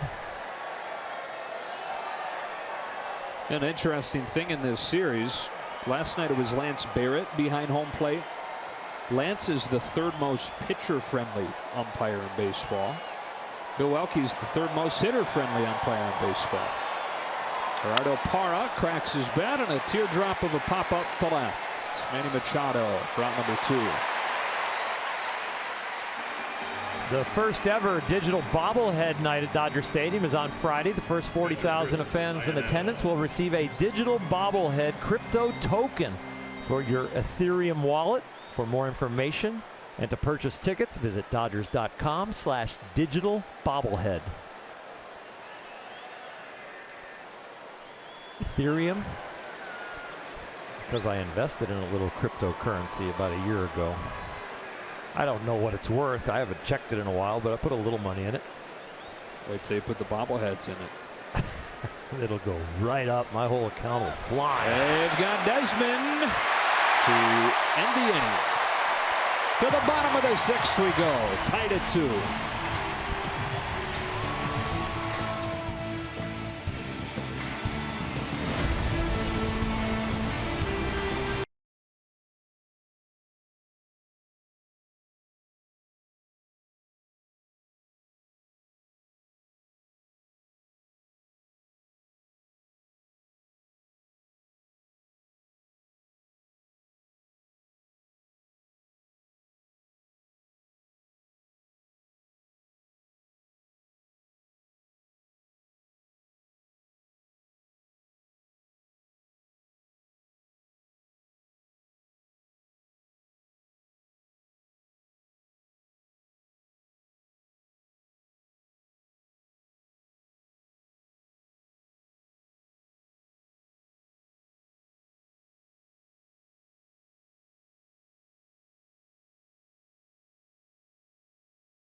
Out.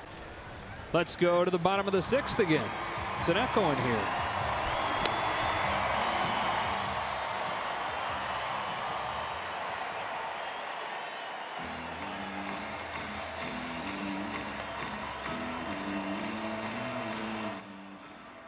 Dodgers baseball on Sportsnet LA is brought to you by Infinity.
To by Infinity, empower the drive. And by Carl's Jr. Bottom of the 6th and a tie game. Matt Kemp leads things off and grounds it foul against Kyle Freeland. Nice play, Chris Woodward, who was taking ground balls at short during batting practice today. Old Major League infielder. Makes a fan's night.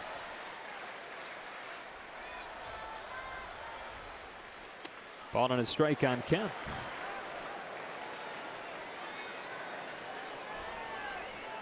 Foul back. You got the bat, you can move around. You want to twist. You can make the ball go forward. You can. 1-2. That was actually a bobblehead of that play.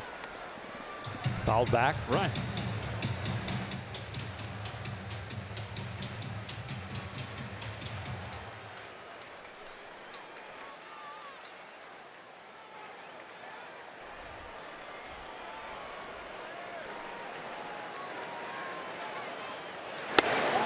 Fastball got him swinging. Freeland's 3rd strikeout opens the 6th. Second baseman Ryan Dozier.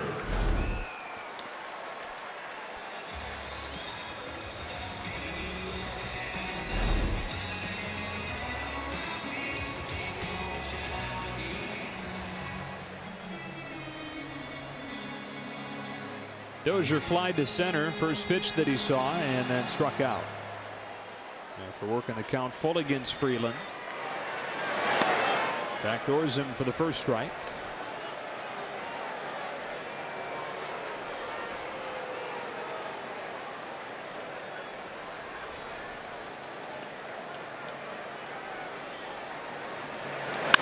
Hard ground ball, but it's short. Garrett Hampson.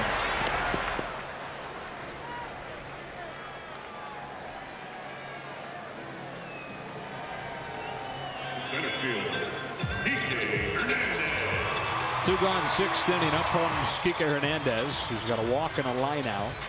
And both these guys, Oral, despite not having some of the more dominant stuff, have, like you've talked about, found a way thus far. This is how you end up with a low ERA. On your bad nights, you find a way to keep the damage down, and both these lefties have done that. Bruised and battered, cut up. But if there's a W or next to your name or your team's name at the end, you feel really proud of outings like these.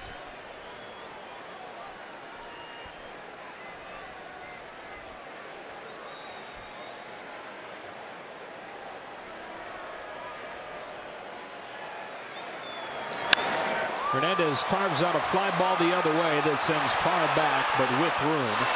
And Kyle Freeland has a 1-2-3-6.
Energy Upgrade California.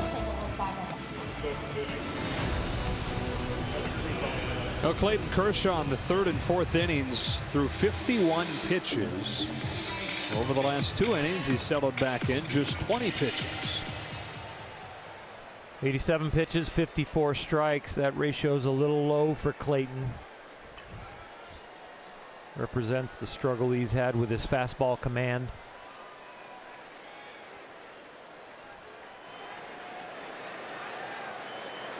Chris Iannetta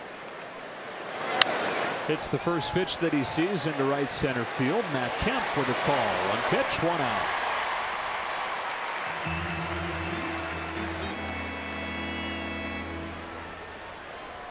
Shortstop, Garrett Hampson. And here's Garrett Hampson, who's been impressive tonight. A couple times up there against Kershaw, has seen 15 pitches. Action in the bullpen. Scott Oberg on the left. There's Chris Russin, also warming for Bud Black. Strike 1.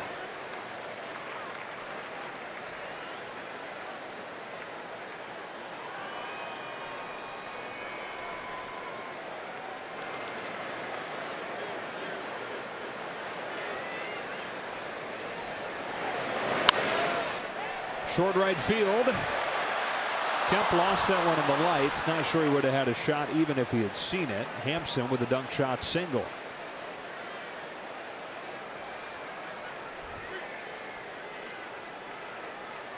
Pitcher, Kyle Freeland. This one really, he's to a point where no way. And you're right, Joe. That ball is so far in front of him as he starts to lose the sight. He wasn't going to get to that. Interesting decision here. Yeah. A double-barreled action in the Rockies bullpen. Both those guys were warming quickly. Yet Freeland will hit for himself. In a sacrifice situation, lays it down. Well done. Kershaw will throw him out. But Black trusting at the very least Kyle Freeland's ability to lay a bunt down, even though he was unsuccessful trying to do it earlier tonight. And he comes through to move the go-ahead run into second. Center fielder number 19, Charlie Blackman. 2-2 7th inning. Here's Charlie Blackman, who gave the Rockies their first lead of the night his last time up. And we look back at his home run on StatCast AI powered by AWS. 447 feet here at Dodger Stadium, a pitcher's park, especially with the temperature the way it is here in September. That ball was crushed.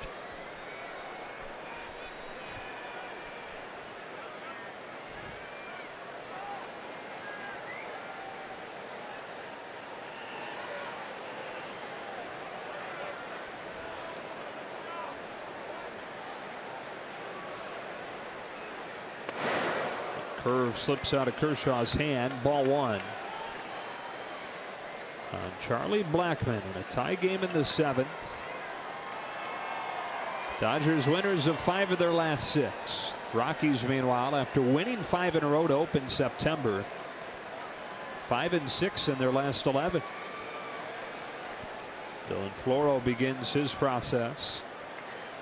Kershaw home 1-0. Ball 2.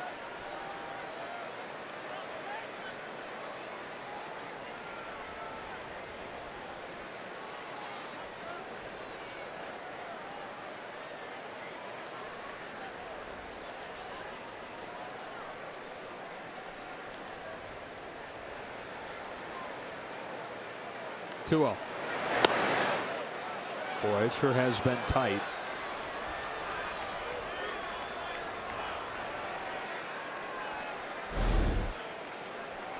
This catches the top of the strike zone, doesn't get the call. Didn't get the outside corner last inning, and now he's not getting the top of it. He's having to earn everything.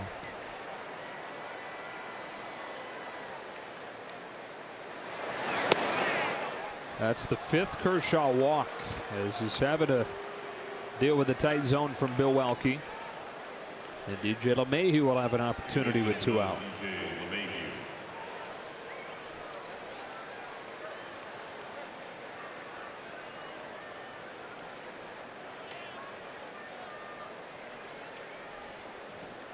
Austin Barnes with a little chat. Manny Machado coming in, making sure what set of signs they're using.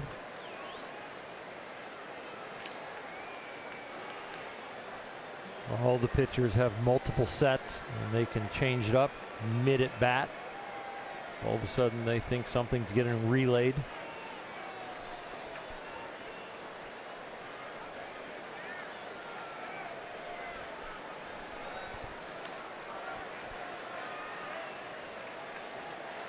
Really good speed out there. Hampson at second, Blackman at first.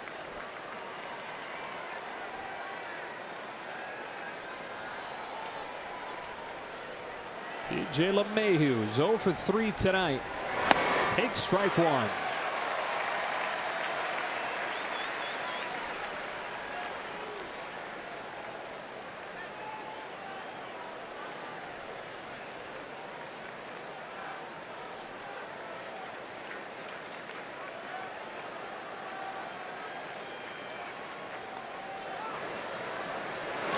Curve hit on the ground, a diving stop by Turner.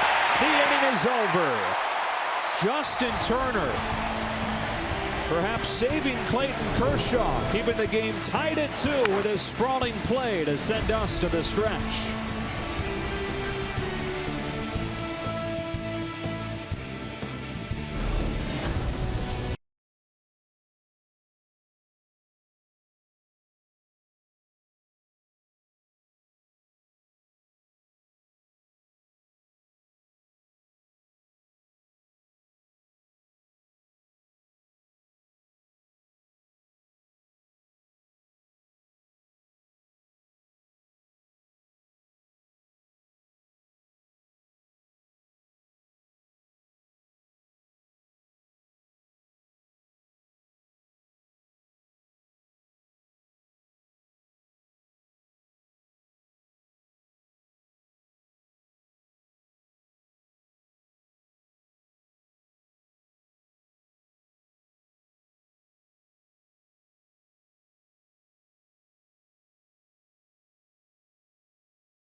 Arco, this run-saving play by Justin Turner.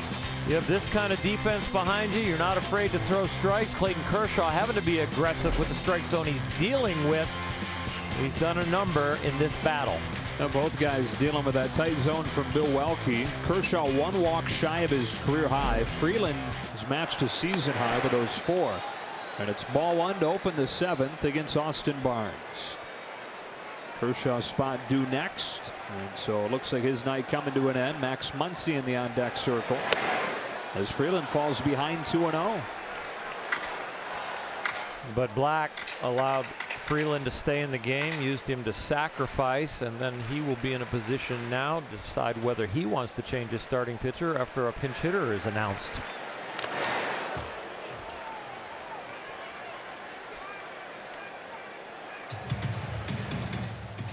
It puts Dave Roberts in a position where he might decide to burn a player to get to the hitter he wants, but it's not as big of a managerial issue with the expanded rosters here in September. It'll be a little different in an October game. On a 2-1.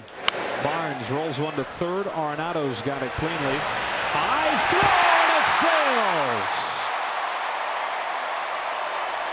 Second error on Nolan Arenado tonight. Leadoff man aboard in a tie game in the 7th. The shoulder pain that still exists Only bothers him on throwing. And boy, we are so used to him being so accurate and so great over there at third. He says it doesn't hurt when he swings a bat, but it does nag him on defense. You know, the interesting thing to your point about the strategic side of this between Bud Black and Dave Roberts is that Dave's not really tempting him to go to the bullpen, and that he sends up a left-handed hitter. It is Max Muncy who hit his 33rd home run in this magical season for him last night.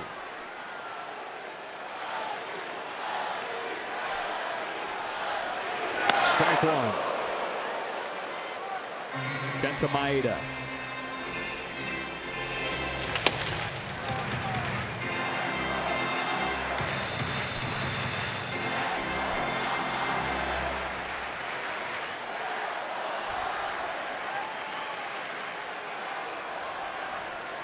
The 0-1.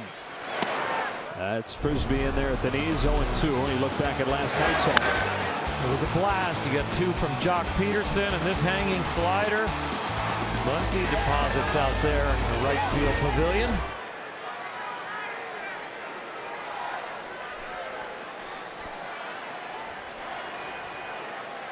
Quickly in an 0-2 hole here. 99th pitch of the night from Kyle Freeland. Muncy protects.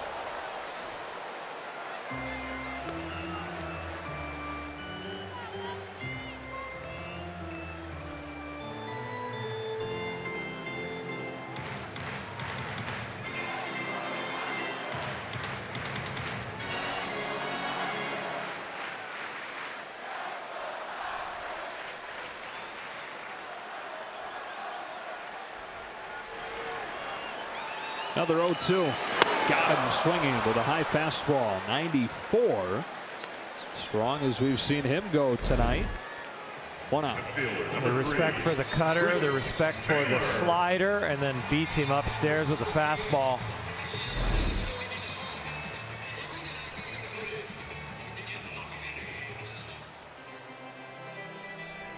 Fourth K tonight for Freeland. Back to the top of the order. Here's Chris Taylor.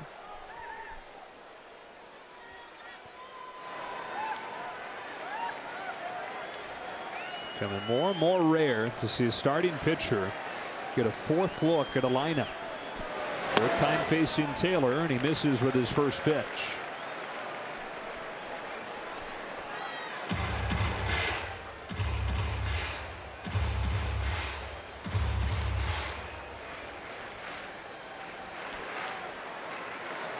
Freeland with double-digit 100-pitch games this year, so this is not new territory for him.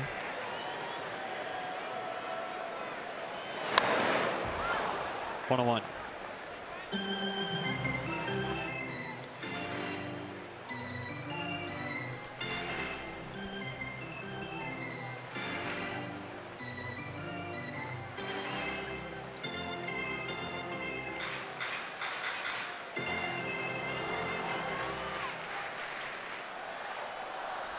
Taylor's been on twice tonight. Infield single and a walk. Barnes at first, 1 out, and Freeland will check on him.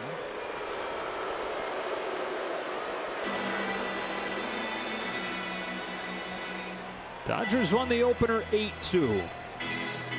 Really no question about that one, with Peterson starting the game with a homer. It was 8-0 after 4. A little more what you expect here in game 2. The 1-1 pitch. Popped up on the infield, and on the right side it'll be an easy play for Desmond.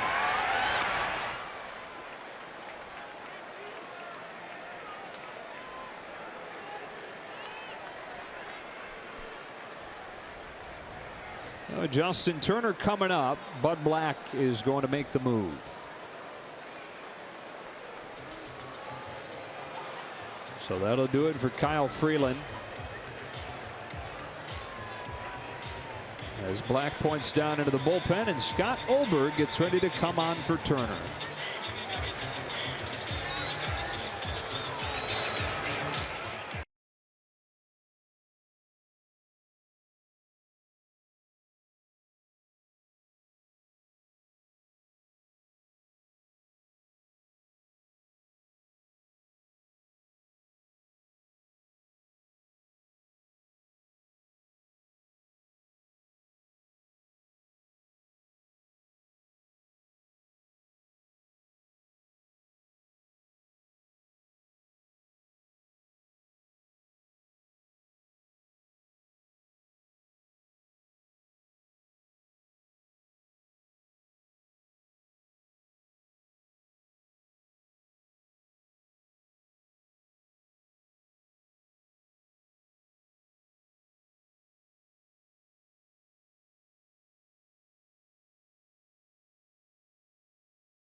chips and a drink today.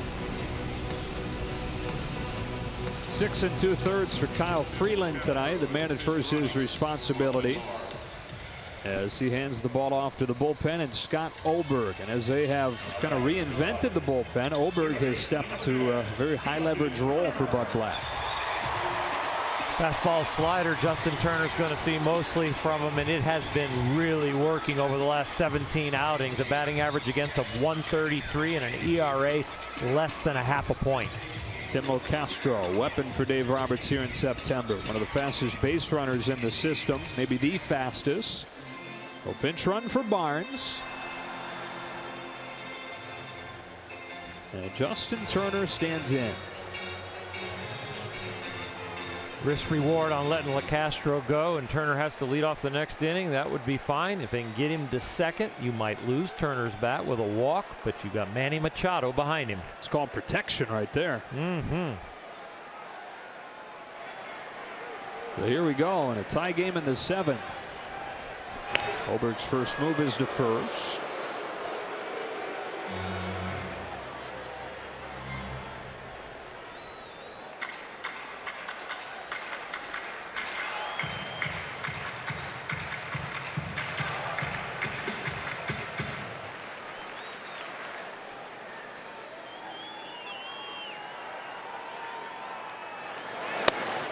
Started him with the slider, caught the corner, 0-1.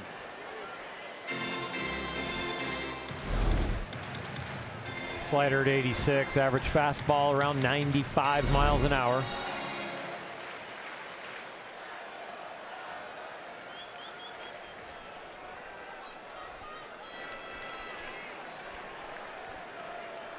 There goes LeCastro, and he will steal it without a throw. Picked a good one to run on. Go ahead run in scoring position for Turner. Short lead, but great wheels. The shorter lead gives you, as a runner, a lot of confidence on your jump.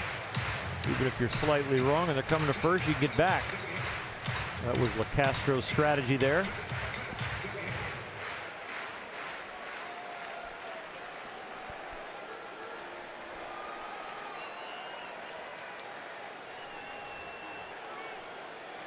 Two 7th inning.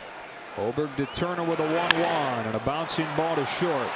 Good Hampson throws him out, and the inning is over. We've played 7, tied at 2.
Of Access Sportsnet Dodgers. All right, thanks, Joe. We expected a low-scoring pitchers duel between two of the game's best left-handers. Jerry, we have that through 7 innings. Freeland has been good. Kirsch been good. You know what? I smell a walk-off, though. walk-off is coming tonight. I like the sound of that. These two guys will break it down after the game. Alana has reaction from the clubhouse. We'll see you in a bit. All right, guys. Max Muncy, after pinch hitting, stays in the game and plays first. Yasmani Grandal is checked in to catch. And no catcher, new pitcher. Kenta Maeda comes on for Kershaw. Getting used to the bullpen role and not afraid of pressure situation. Commanding all of his pitches lately with that changeup and slider, the predominant out pitch. But do not forget the up the ladder fastball that he's not afraid to throw. A little bit more velocity from him out of the pen. Roberts brings him on for 3, 4, and 5 in the Rockies order. Nolan Arenado swings through a first pitch fastball, and it's 0-1. Arenado tonight is 0 for 3 at the plate, and he's committed 2 errors for the first time in 2 years.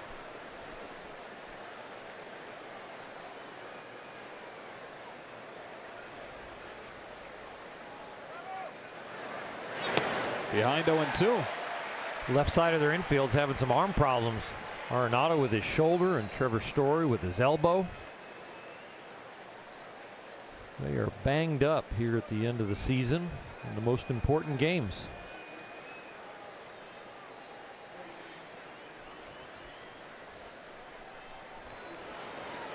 Maeda makes quick work of the MVP candidate. He does not look like his MVP type self. You don't get a lot of help from him usually. He forces you into the strike zone, and you see the frustration taken out on the helmet.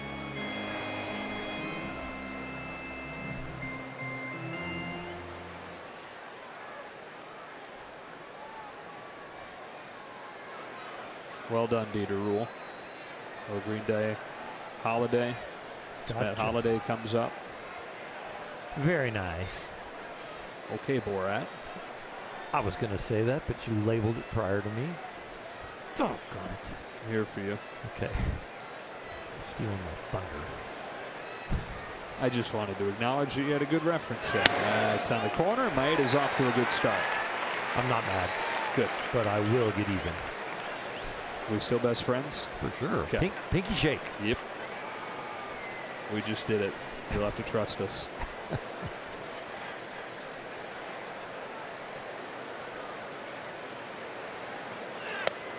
Maeda 5 for 5 on strikes. Easy to trust him right now. Not backing down from a tie game in a division race. Separated by half a game.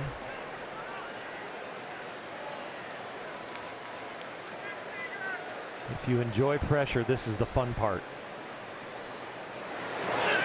6 pitches, 6 strikes, 2 gone.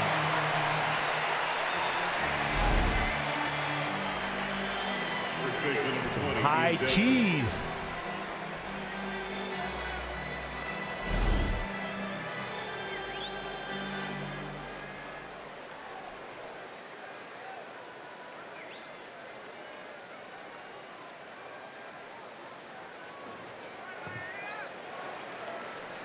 Tie game, 8th inning. Here's Ian Desmond. Ouch. Desmond just get a piece of Yasmani Grandal accidentally. And it's hard enough living the catcher life. You hit before the at-bat even starts. Yasmani having a good laugh about it. Here it comes. Ball 1. He had immaculate stuff tonight, Oral. He sure does. A little tight strike zone. You got to give him that. He's earned it.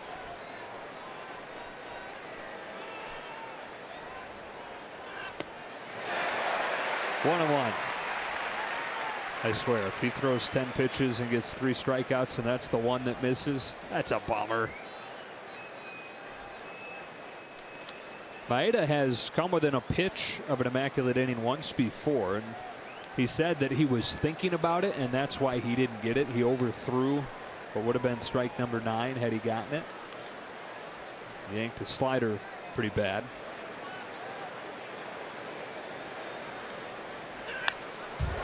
One and 2.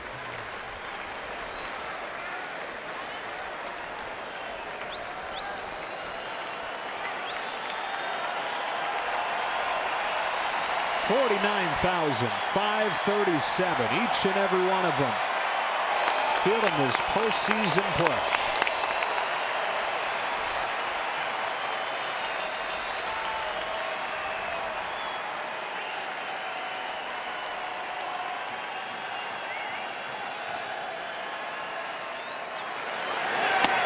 Strikes out the side in the 8th. Video game stuff. One misclick. But boy, was this a beautiful inning. Arenado on a slider. Holiday on high cheese. And Desmond on a fastball low and away. Yes!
Reacting afterwards.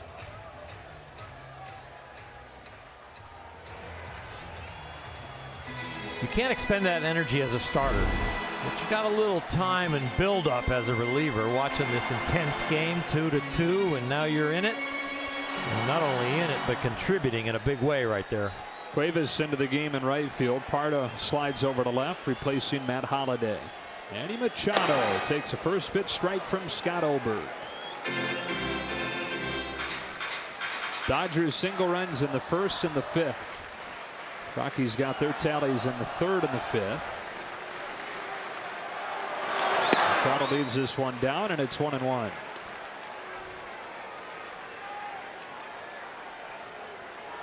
Double and a single tonight. Scored the Dodgers' first run after that first inning double. Here on a 1-1, he watches a perfectly placed fastball for strike 2.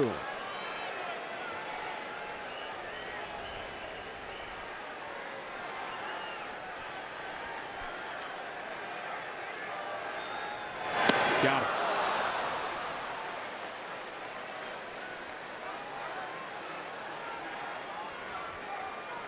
Bench hitting for the Dodgers. Number 31, Jock Peterson to the plate, coming off a 2-home run performance in last night's game. One to left, one to right, one off a righty, one off a lefty. First of the year off a left-handed pitcher. 22nd and 23rd on the season.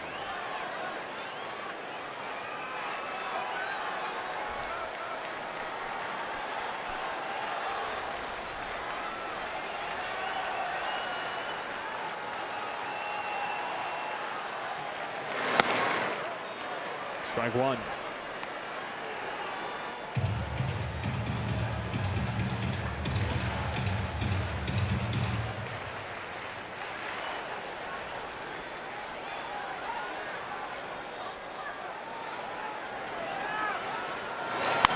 Grounded foul, and it's 0-2.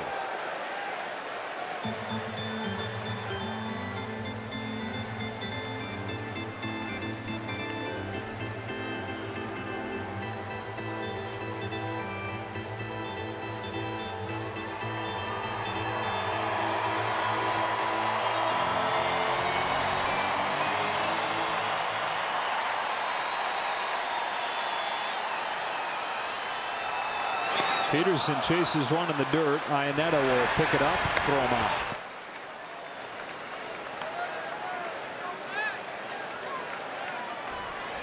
Right field, number 27, Matt Kemp.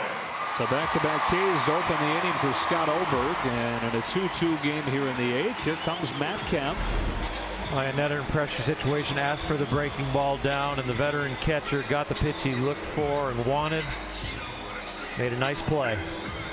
This game is going to be decided by one swing or one play, and it is getting microscopic.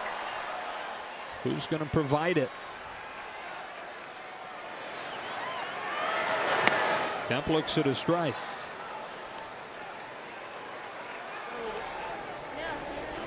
I take it home with Matt Kemp bobblehead tonight. Oh no, they lost the bat. Need some more pine tar. 1-1.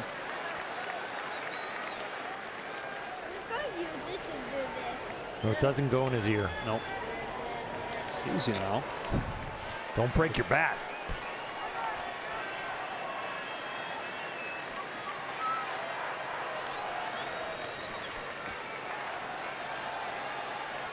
Here's the 1-1. Kemp swings through a fastball, 1-2. You know, these two bullpens that were huge issues for these teams for much of August. Tonight they've faced 6 hitters, 5 Ks. Oberg looking for another. Kemp stays alive this time.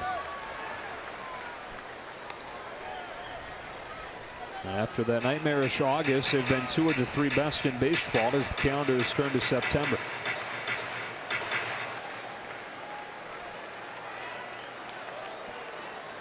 Kenta Maeda's stuff, outstanding.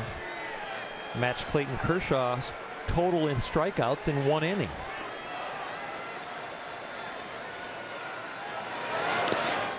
Two and two on Kemp. Through the teeth of the lineup. And only one borderline ball. Man, Bill Welke.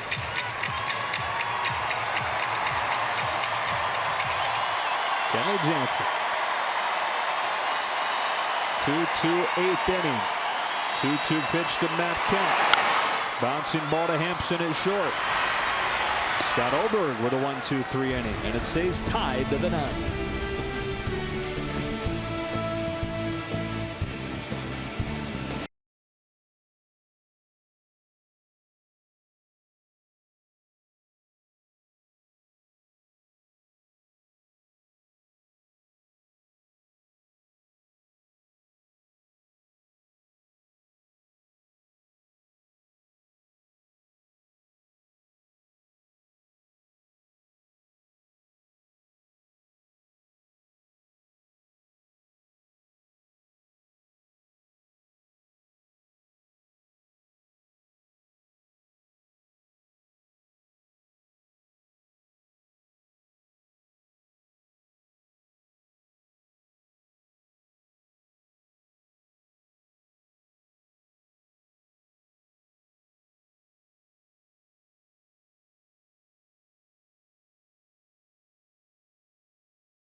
Out innings against St. Louis on Friday night will take the ball in the series finale. Take a look at what's coming up on the Nissan calendar. That game's tomorrow night at 7. Off day Thursday. Padres in for the final 3 home games of 2018 over the weekend. This is home games in the regular season. Cannot believe that we are that close to the end, but boy, it's going to be exciting. We haven't waited long, or it doesn't seem like we've waited long. This big fella on the mound, glad to have him back and healthy. When he had the irregular heartbeat, was down for 10 days. Did not see these Rockies when the Dodgers were in Colorado. They elected not to have him travel there and risk it. Whole new outfield behind him. Peterson, Taylor, Hernandez left to right. Gerardo Parra to start this inning for the Rockies.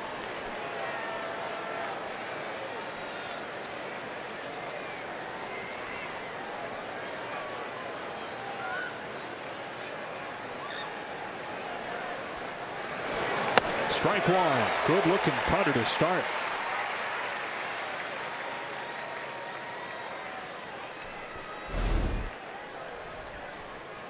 The target, the late movement, exactly where he wants it. Exactly where he wants it velocity wise too at 92.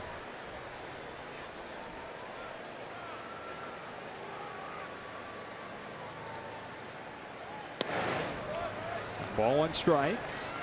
And the Dodgers winning last night have clinched the season series against the Rockies, which is extra significant for the race being as tight as it is, because they would host a game 163. And so there'd be no questions about Kenley Jansen's availability. If they had to go to Colorado, not sure if he'd travel. Falls behind 2-1.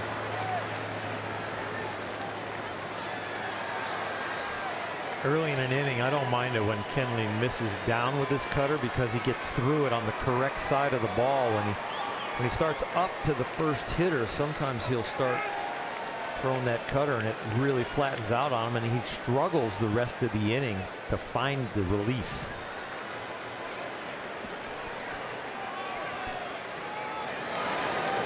Left it over the plate, and Parra punished it to left for the leadoff hit. Pitcher number 22, Chris Iannetta. Trying for that cutter up and in, and you see where it ends up. And when it's on that side of the plate, the arm side, a lot harder to get that cutting action. Pretty much the cutter turns into a straight fastball. Iannetta.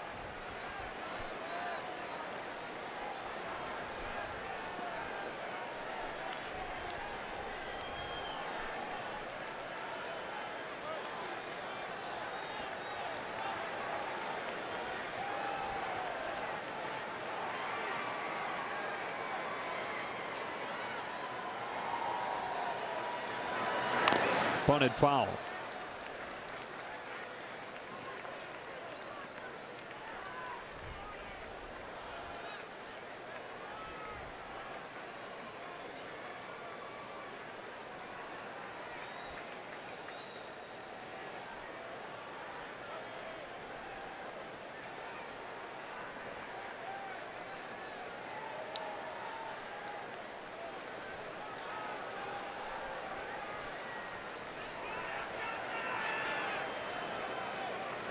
Bunts this one in the air, and he's behind 0-2.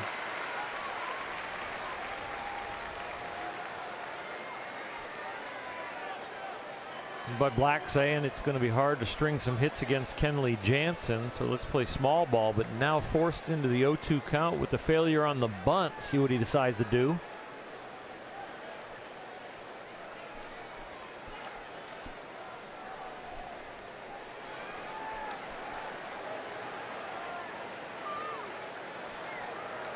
Iannetta just 1 sacrifice bunt this season, just 9 in his 13 years in the majors.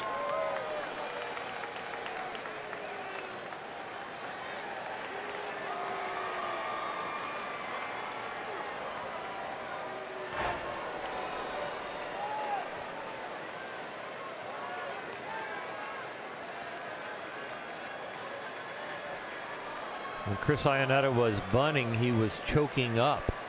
Looks like now he's down on the end. That would be a signal to me if I was the catcher or pitcher that he is swinging away. He may have taken the bunt off.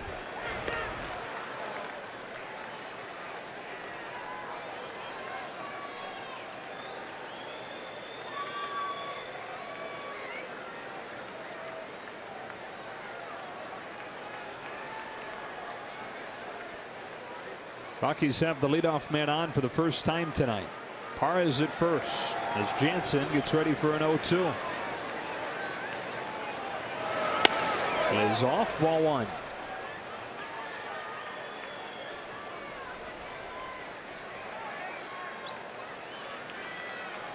You know, Chris didn't swing right there, but he's in swing mode. You get that kind of reaction from the head and the shoulders and the hands. It's a check swing, but it was an early decision to start it and a quick decision to stop it. Don't necessarily need to throw him a strike right here. Just get something close. Big lead for Parra at first. He takes off. Pitches high. Grandal's throw. Not in time. Gerardo Parra steals his way into scoring position in a tie game in the ninth. Joe, you noticed the long lead. Kenley Jansen didn't. Yasmani Grandal did everything he could with an accurate throw and a quick release, but this was stolen off of Kenley. Yeah, the throws to the third base side, but boy, the release was outstanding. The throw was great, and that close, that little amount, was getting a good jump on Kenley.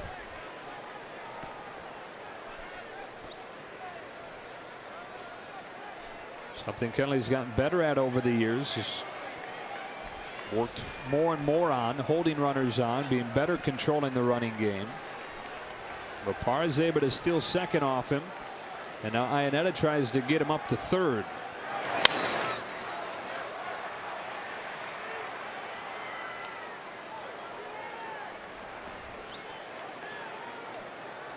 This is where the veteran catcher, not known for his offense, is really just trying to block the ball right here to right field. And in some ways, Kenley's slider in the dirt could be the better pitch to keep Parra at second. He might roll over it or swing and miss at it. You want the out to the left side if you can get it there. Got him swinging. One out. Trying to make contact and trying to be slightly late, beating him inside with the fastball. That's the other place you can go. Well executed by Kenley.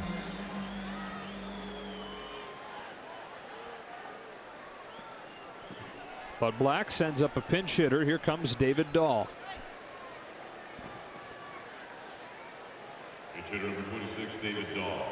Who's hitting close to 400 over the last week.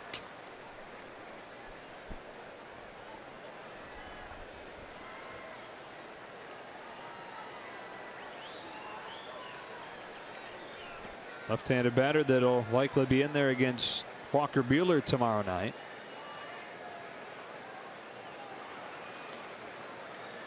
Still just 24 years old, hitting in a big spot here in a tie game in the ninth inning.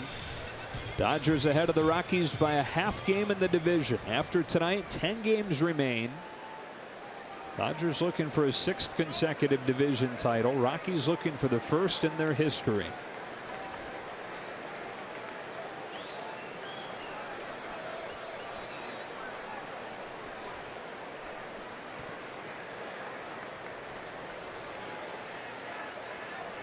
So it's Jansen against Dahl, and he gets strike one.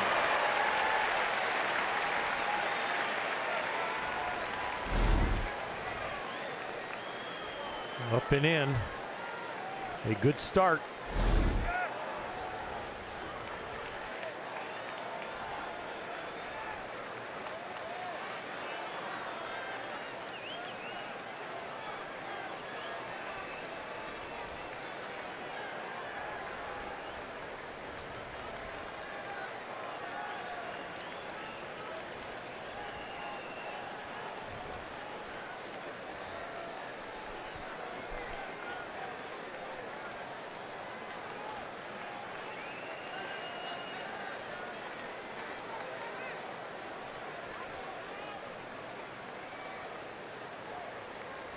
Here's the 0-1.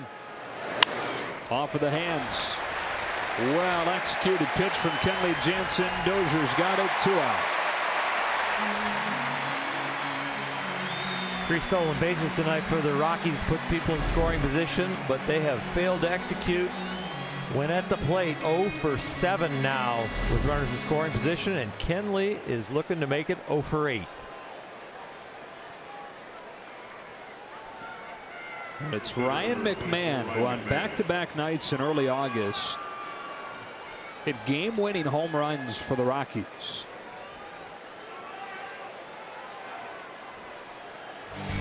Here are those back-to-back nights where the Rockies really, it seemed like, started to believe that they belonged in the division race. First one against Rostov, next one against Chagua.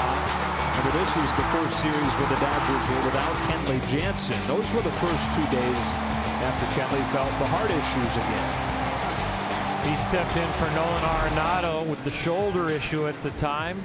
Came in the middle of the game and hit 1, and then the next day started. Got the other one. It was August 10th and 11th old. He's hit just 1 home run since, and the average around 200 in that time.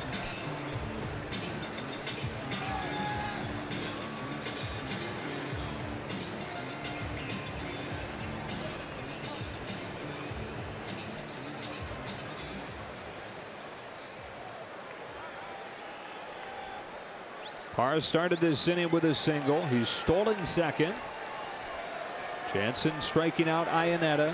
Grandal to pop out. It falls in McMahon's lap. He takes ball 1.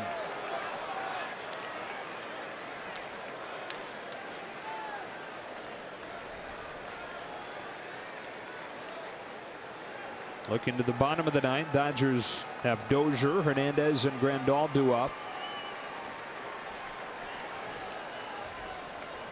Here's a 1-0. Crack bat bouncer at first base. Max Muncy. Fasten those seatbelts to the bottom of the 9th. Dozier, Hernandez, Grandal looking for a walk-off win.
Half game separating these two teams. Middle game of this 3-game series. Dodgers cruising last night, 8-2 the final. This one has been sloppy, but it's been tense, and it's tied at 2 to the bottom of the 9th inning. Adam Ottavino's on to pitch, and a pinch hitter's coming up. Cody Bellinger to lead the inning off.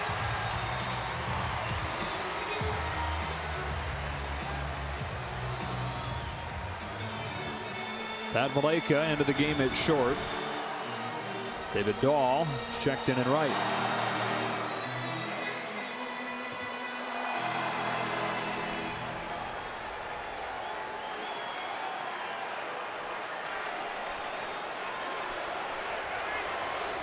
Here we go. Strike one. Bellinger 62 major league home runs, looking for his first walk-off home run.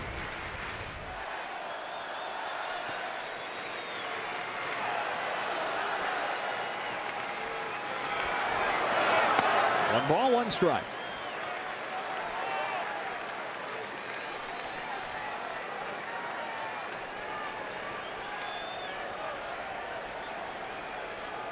Hernandez and Grandal to follow. Against Adam Ottavino. Here comes set and comes home with a 1-1 pitch. So much movement. 1-2. He's had a really good year. The 2.25 ERA is 11th in the National League for relievers, but he has been cold of late. Last 10 appearances, an ERA over 6.5.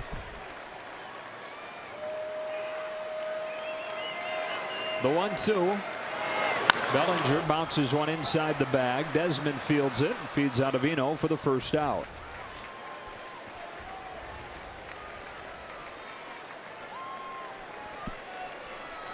They send Hernandez back and bring up Chase Utley.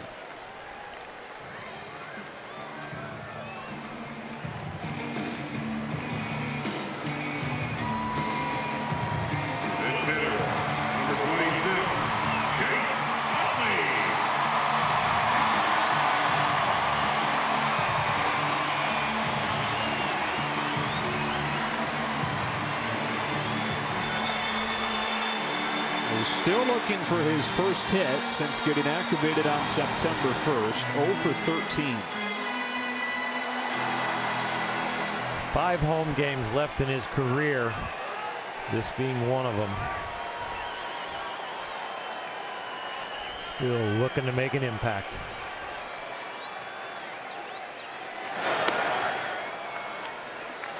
One ball, no strikes.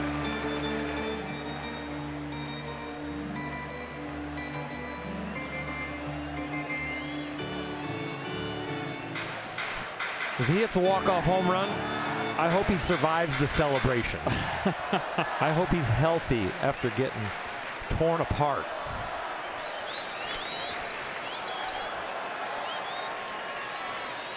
Wow. Squares around, and then the slider goes 5-hole. 2 balls, no strikes.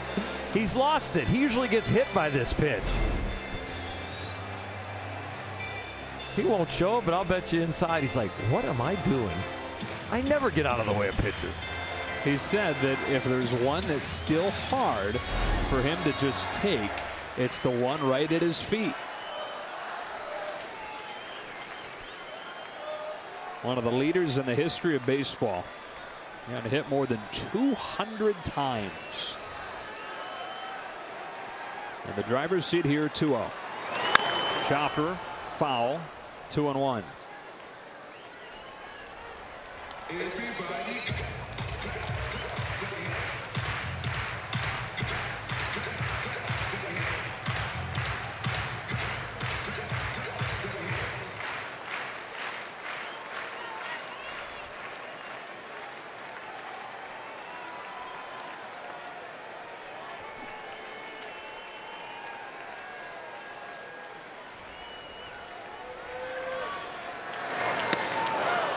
Frisbee's inside, 2-2.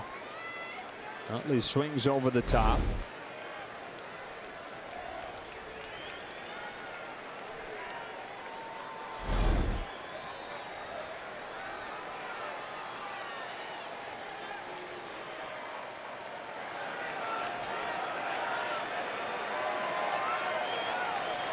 A 2-2.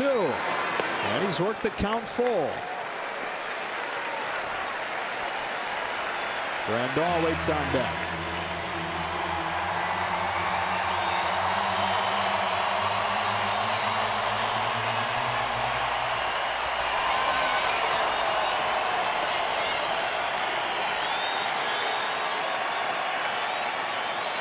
39-year-old. Final days in the majors. 16th season in the major leagues. One of those glorious seasons in Philadelphia. Just as loved here in Dodger blue with what he's done. Since he came over in August of 2015.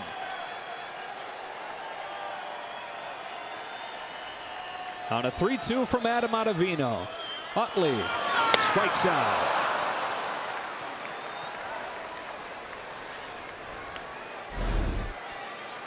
One breaking ball goes between his legs, and then those breaking balls disappeared.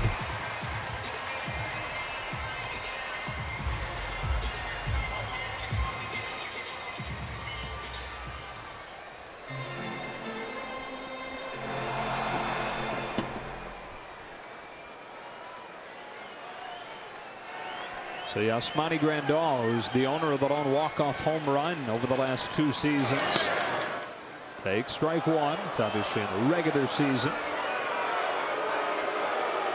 Yasmani didn't like it. Pitchcast had it as a strike. Yasmani has one mission: to hit the ball over the fence. Ottavino, another mission: keep him in the park.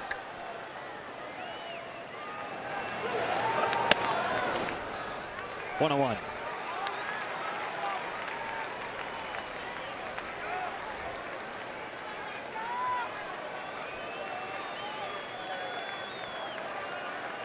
Dodgers got one in the first. Rockies one in the third to tie it. One in the fifth to go up. Dodgers tied it in the bottom of the fifth. A 1-1 pitch. And ball 2 on Yasmani with Muncy due next.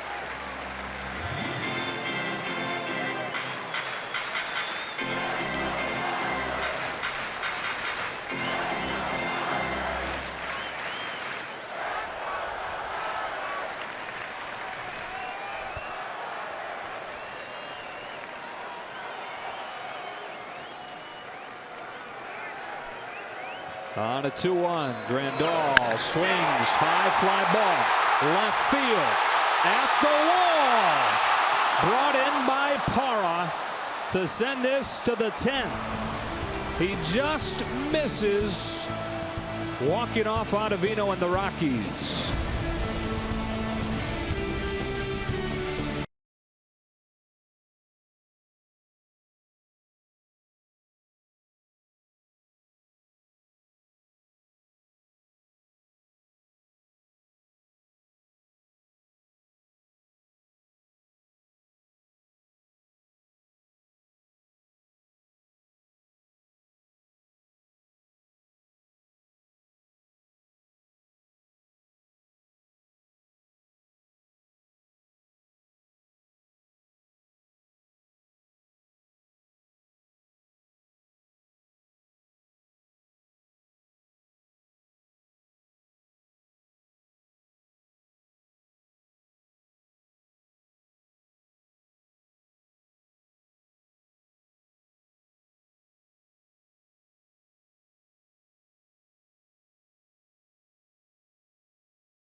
First 40,000 fans in attendance will receive a Manny Machado bobblehead presented by State Farm. For tickets, visit Dodgers.com/promotions.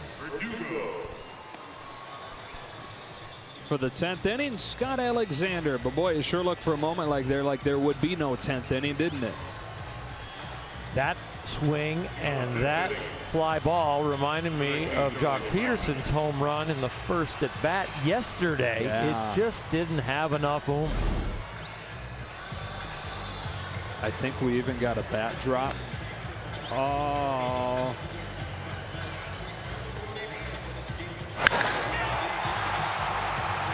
It's getting chillier. The ball's not carrying. Manny Machado got fooled, and so maybe Yasmani Grandal.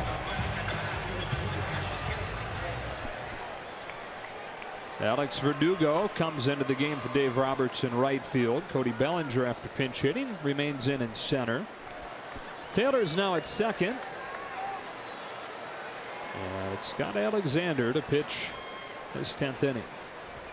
Top of the order for the Rockies. Joe Davis, Or Hershiser, Alana Rizzo. Glad you're with us. Game 2 of this 3-game series with the Dodgers ahead of the Rockies by a half game. Trying to do something they've not done since July, and that is win the day after taking first place. 5 consecutive times where they've taken the lead. They've lost the next day and lost the lead. 1-0 on Charlie Blackmon.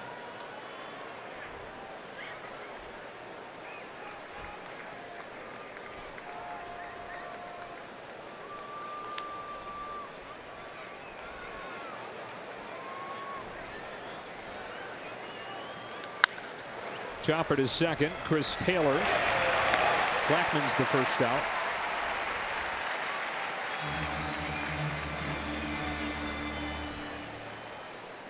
And one batter for Scott Alexander. Dave Roberts uses him for the lefty-lefty matchup, and with the right-handed batting DJ LeMahieu, looks like it'll be Dylan Floro coming on.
Found confidence in both of those pitches, and actually is really using the slider a lot more of late, and that has given him an excellent pitch mix to keep the hitters off balance. Dave Roberts uses Scott Alexander just for Charlie Blackmon. Yeah, and this is why he goes to the right-handed pitcher for LeMahieu.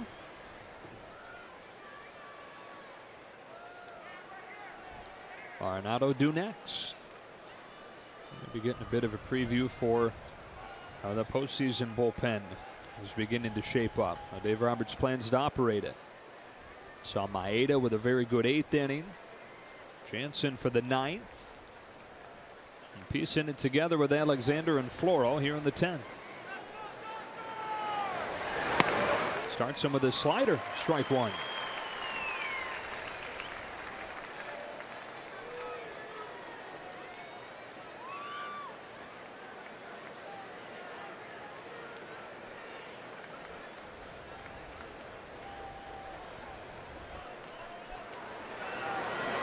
Back-to-back sliders. 1 ball, 1 strike. 6 righties in the bullpen for Dave Roberts, 6 lefties. 1 in each total is Pat Venditti, who throws with both hands. fact.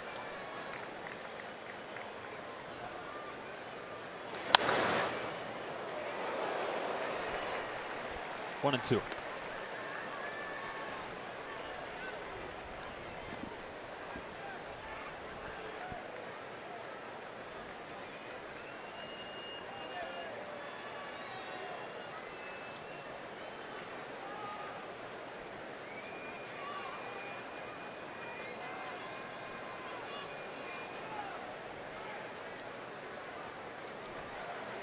Floro strikes him out as the bottom falls out of a 94-mile-per-hour fastball.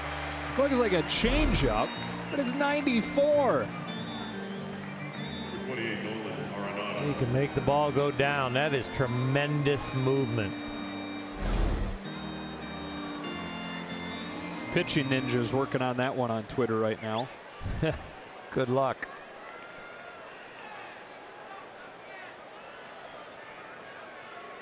Yeah, with the bases empty and 2 out, it's Arenado, who's had a tough night. 0 for 4 and has committed 2 errors in a game for the first time in 2 seasons. Perennial Gold Glover. Now the first one from Floro takes a strike. Oof. That was a hanging slider for a strike, and Arenado is not in a good place mentally to attack that right now. If he was in his regular form, that would have been very dangerous. Fastballs by him, 0-2. It's one of those guys, though. You know he's going to find it sooner rather than later. You hope that it comes after the Rockies leave town.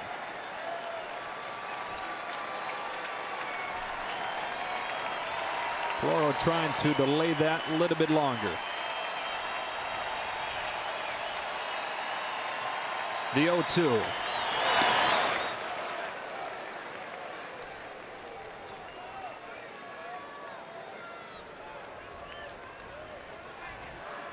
Muncy, Taylor, Turner coming up for the Dodgers in the 10th.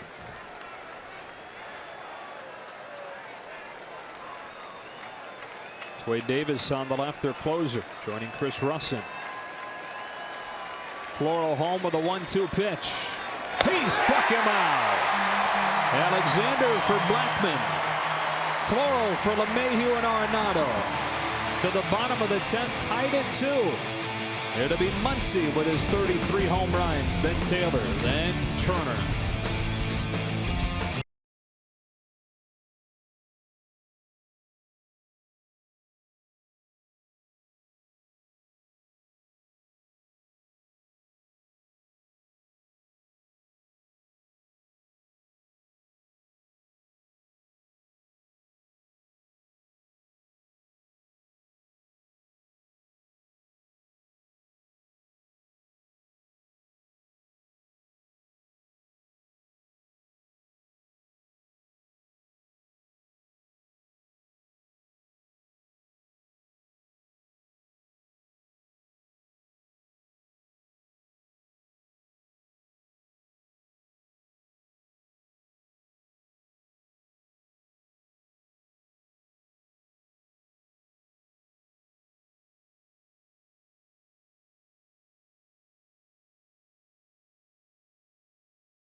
Almost out of baseball a year and a half ago. Cut loose by the Oakland A's. Sitting at home, waiting for somebody to give him a call.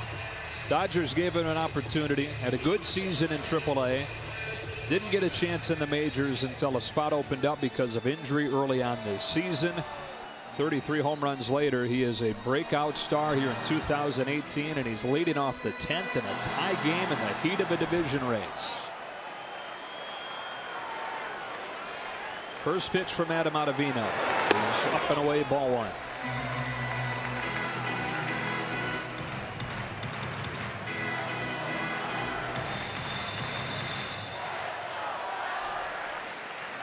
Tomorrow it'll be that man.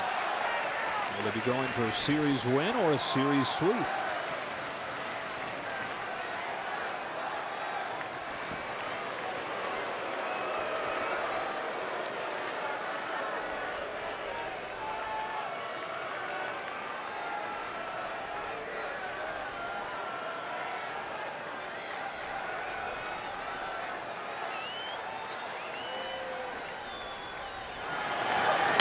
Two and up.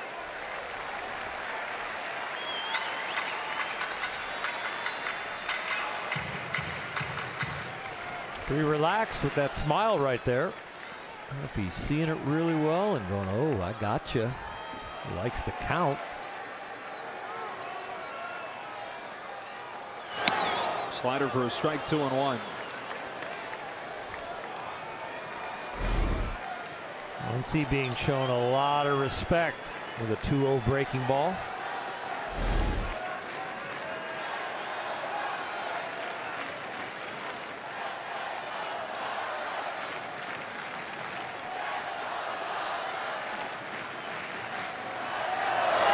Three balls and a strike on Muncy,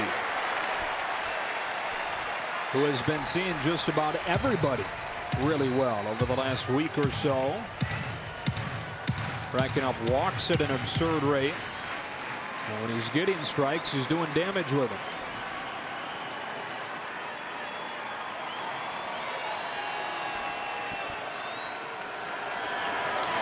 Line drive right field. Hit it too hard.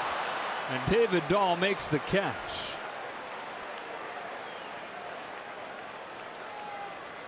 Second base, the number 3, Chris Taylor.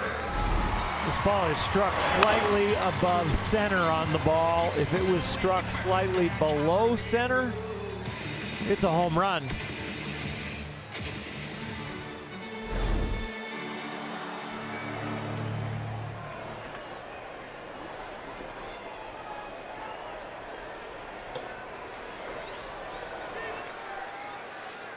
One gone. Here's Chris Taylor. Fouls it off, 0-1.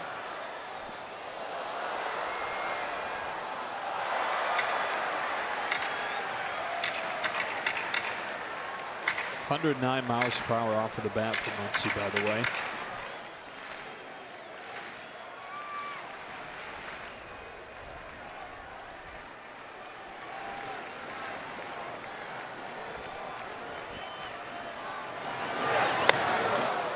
Almost had rising action to that slider. 0-2.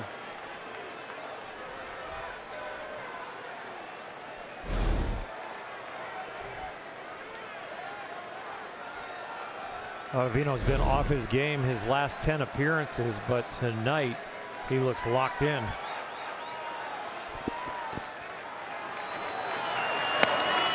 One and two on Taylor. The slider looks to have an extra gear to it. Starts to break and really has good finish.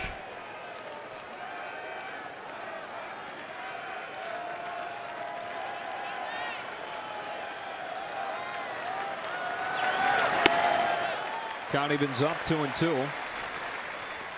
He's got a few different versions of that slider. Likes to change the shapes on it. It's helped him go from a guy who had just awful numbers in recent years to somebody they really trust.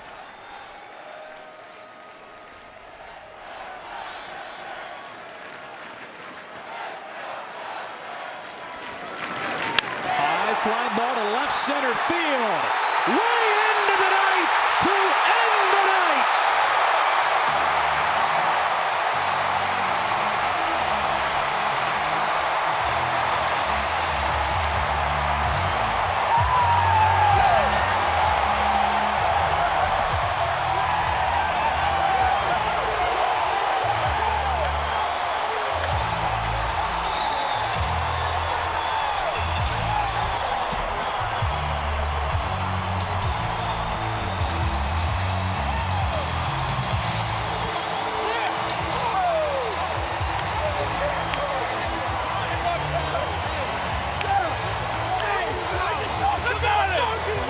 night belongs to Chris Taylor. One swing. They have won the night after entering first place. And now it's a game and a half. Chris Taylor with a walk-off home run here in the 10th. And with a game and a half lead in the division, they send Walker Buehler to the mound looking for the sweep tomorrow night. For Orr Hershiser, Alana Rizzo, and the rest of our crew, Joe Davis saying so long from Dodger Stadium.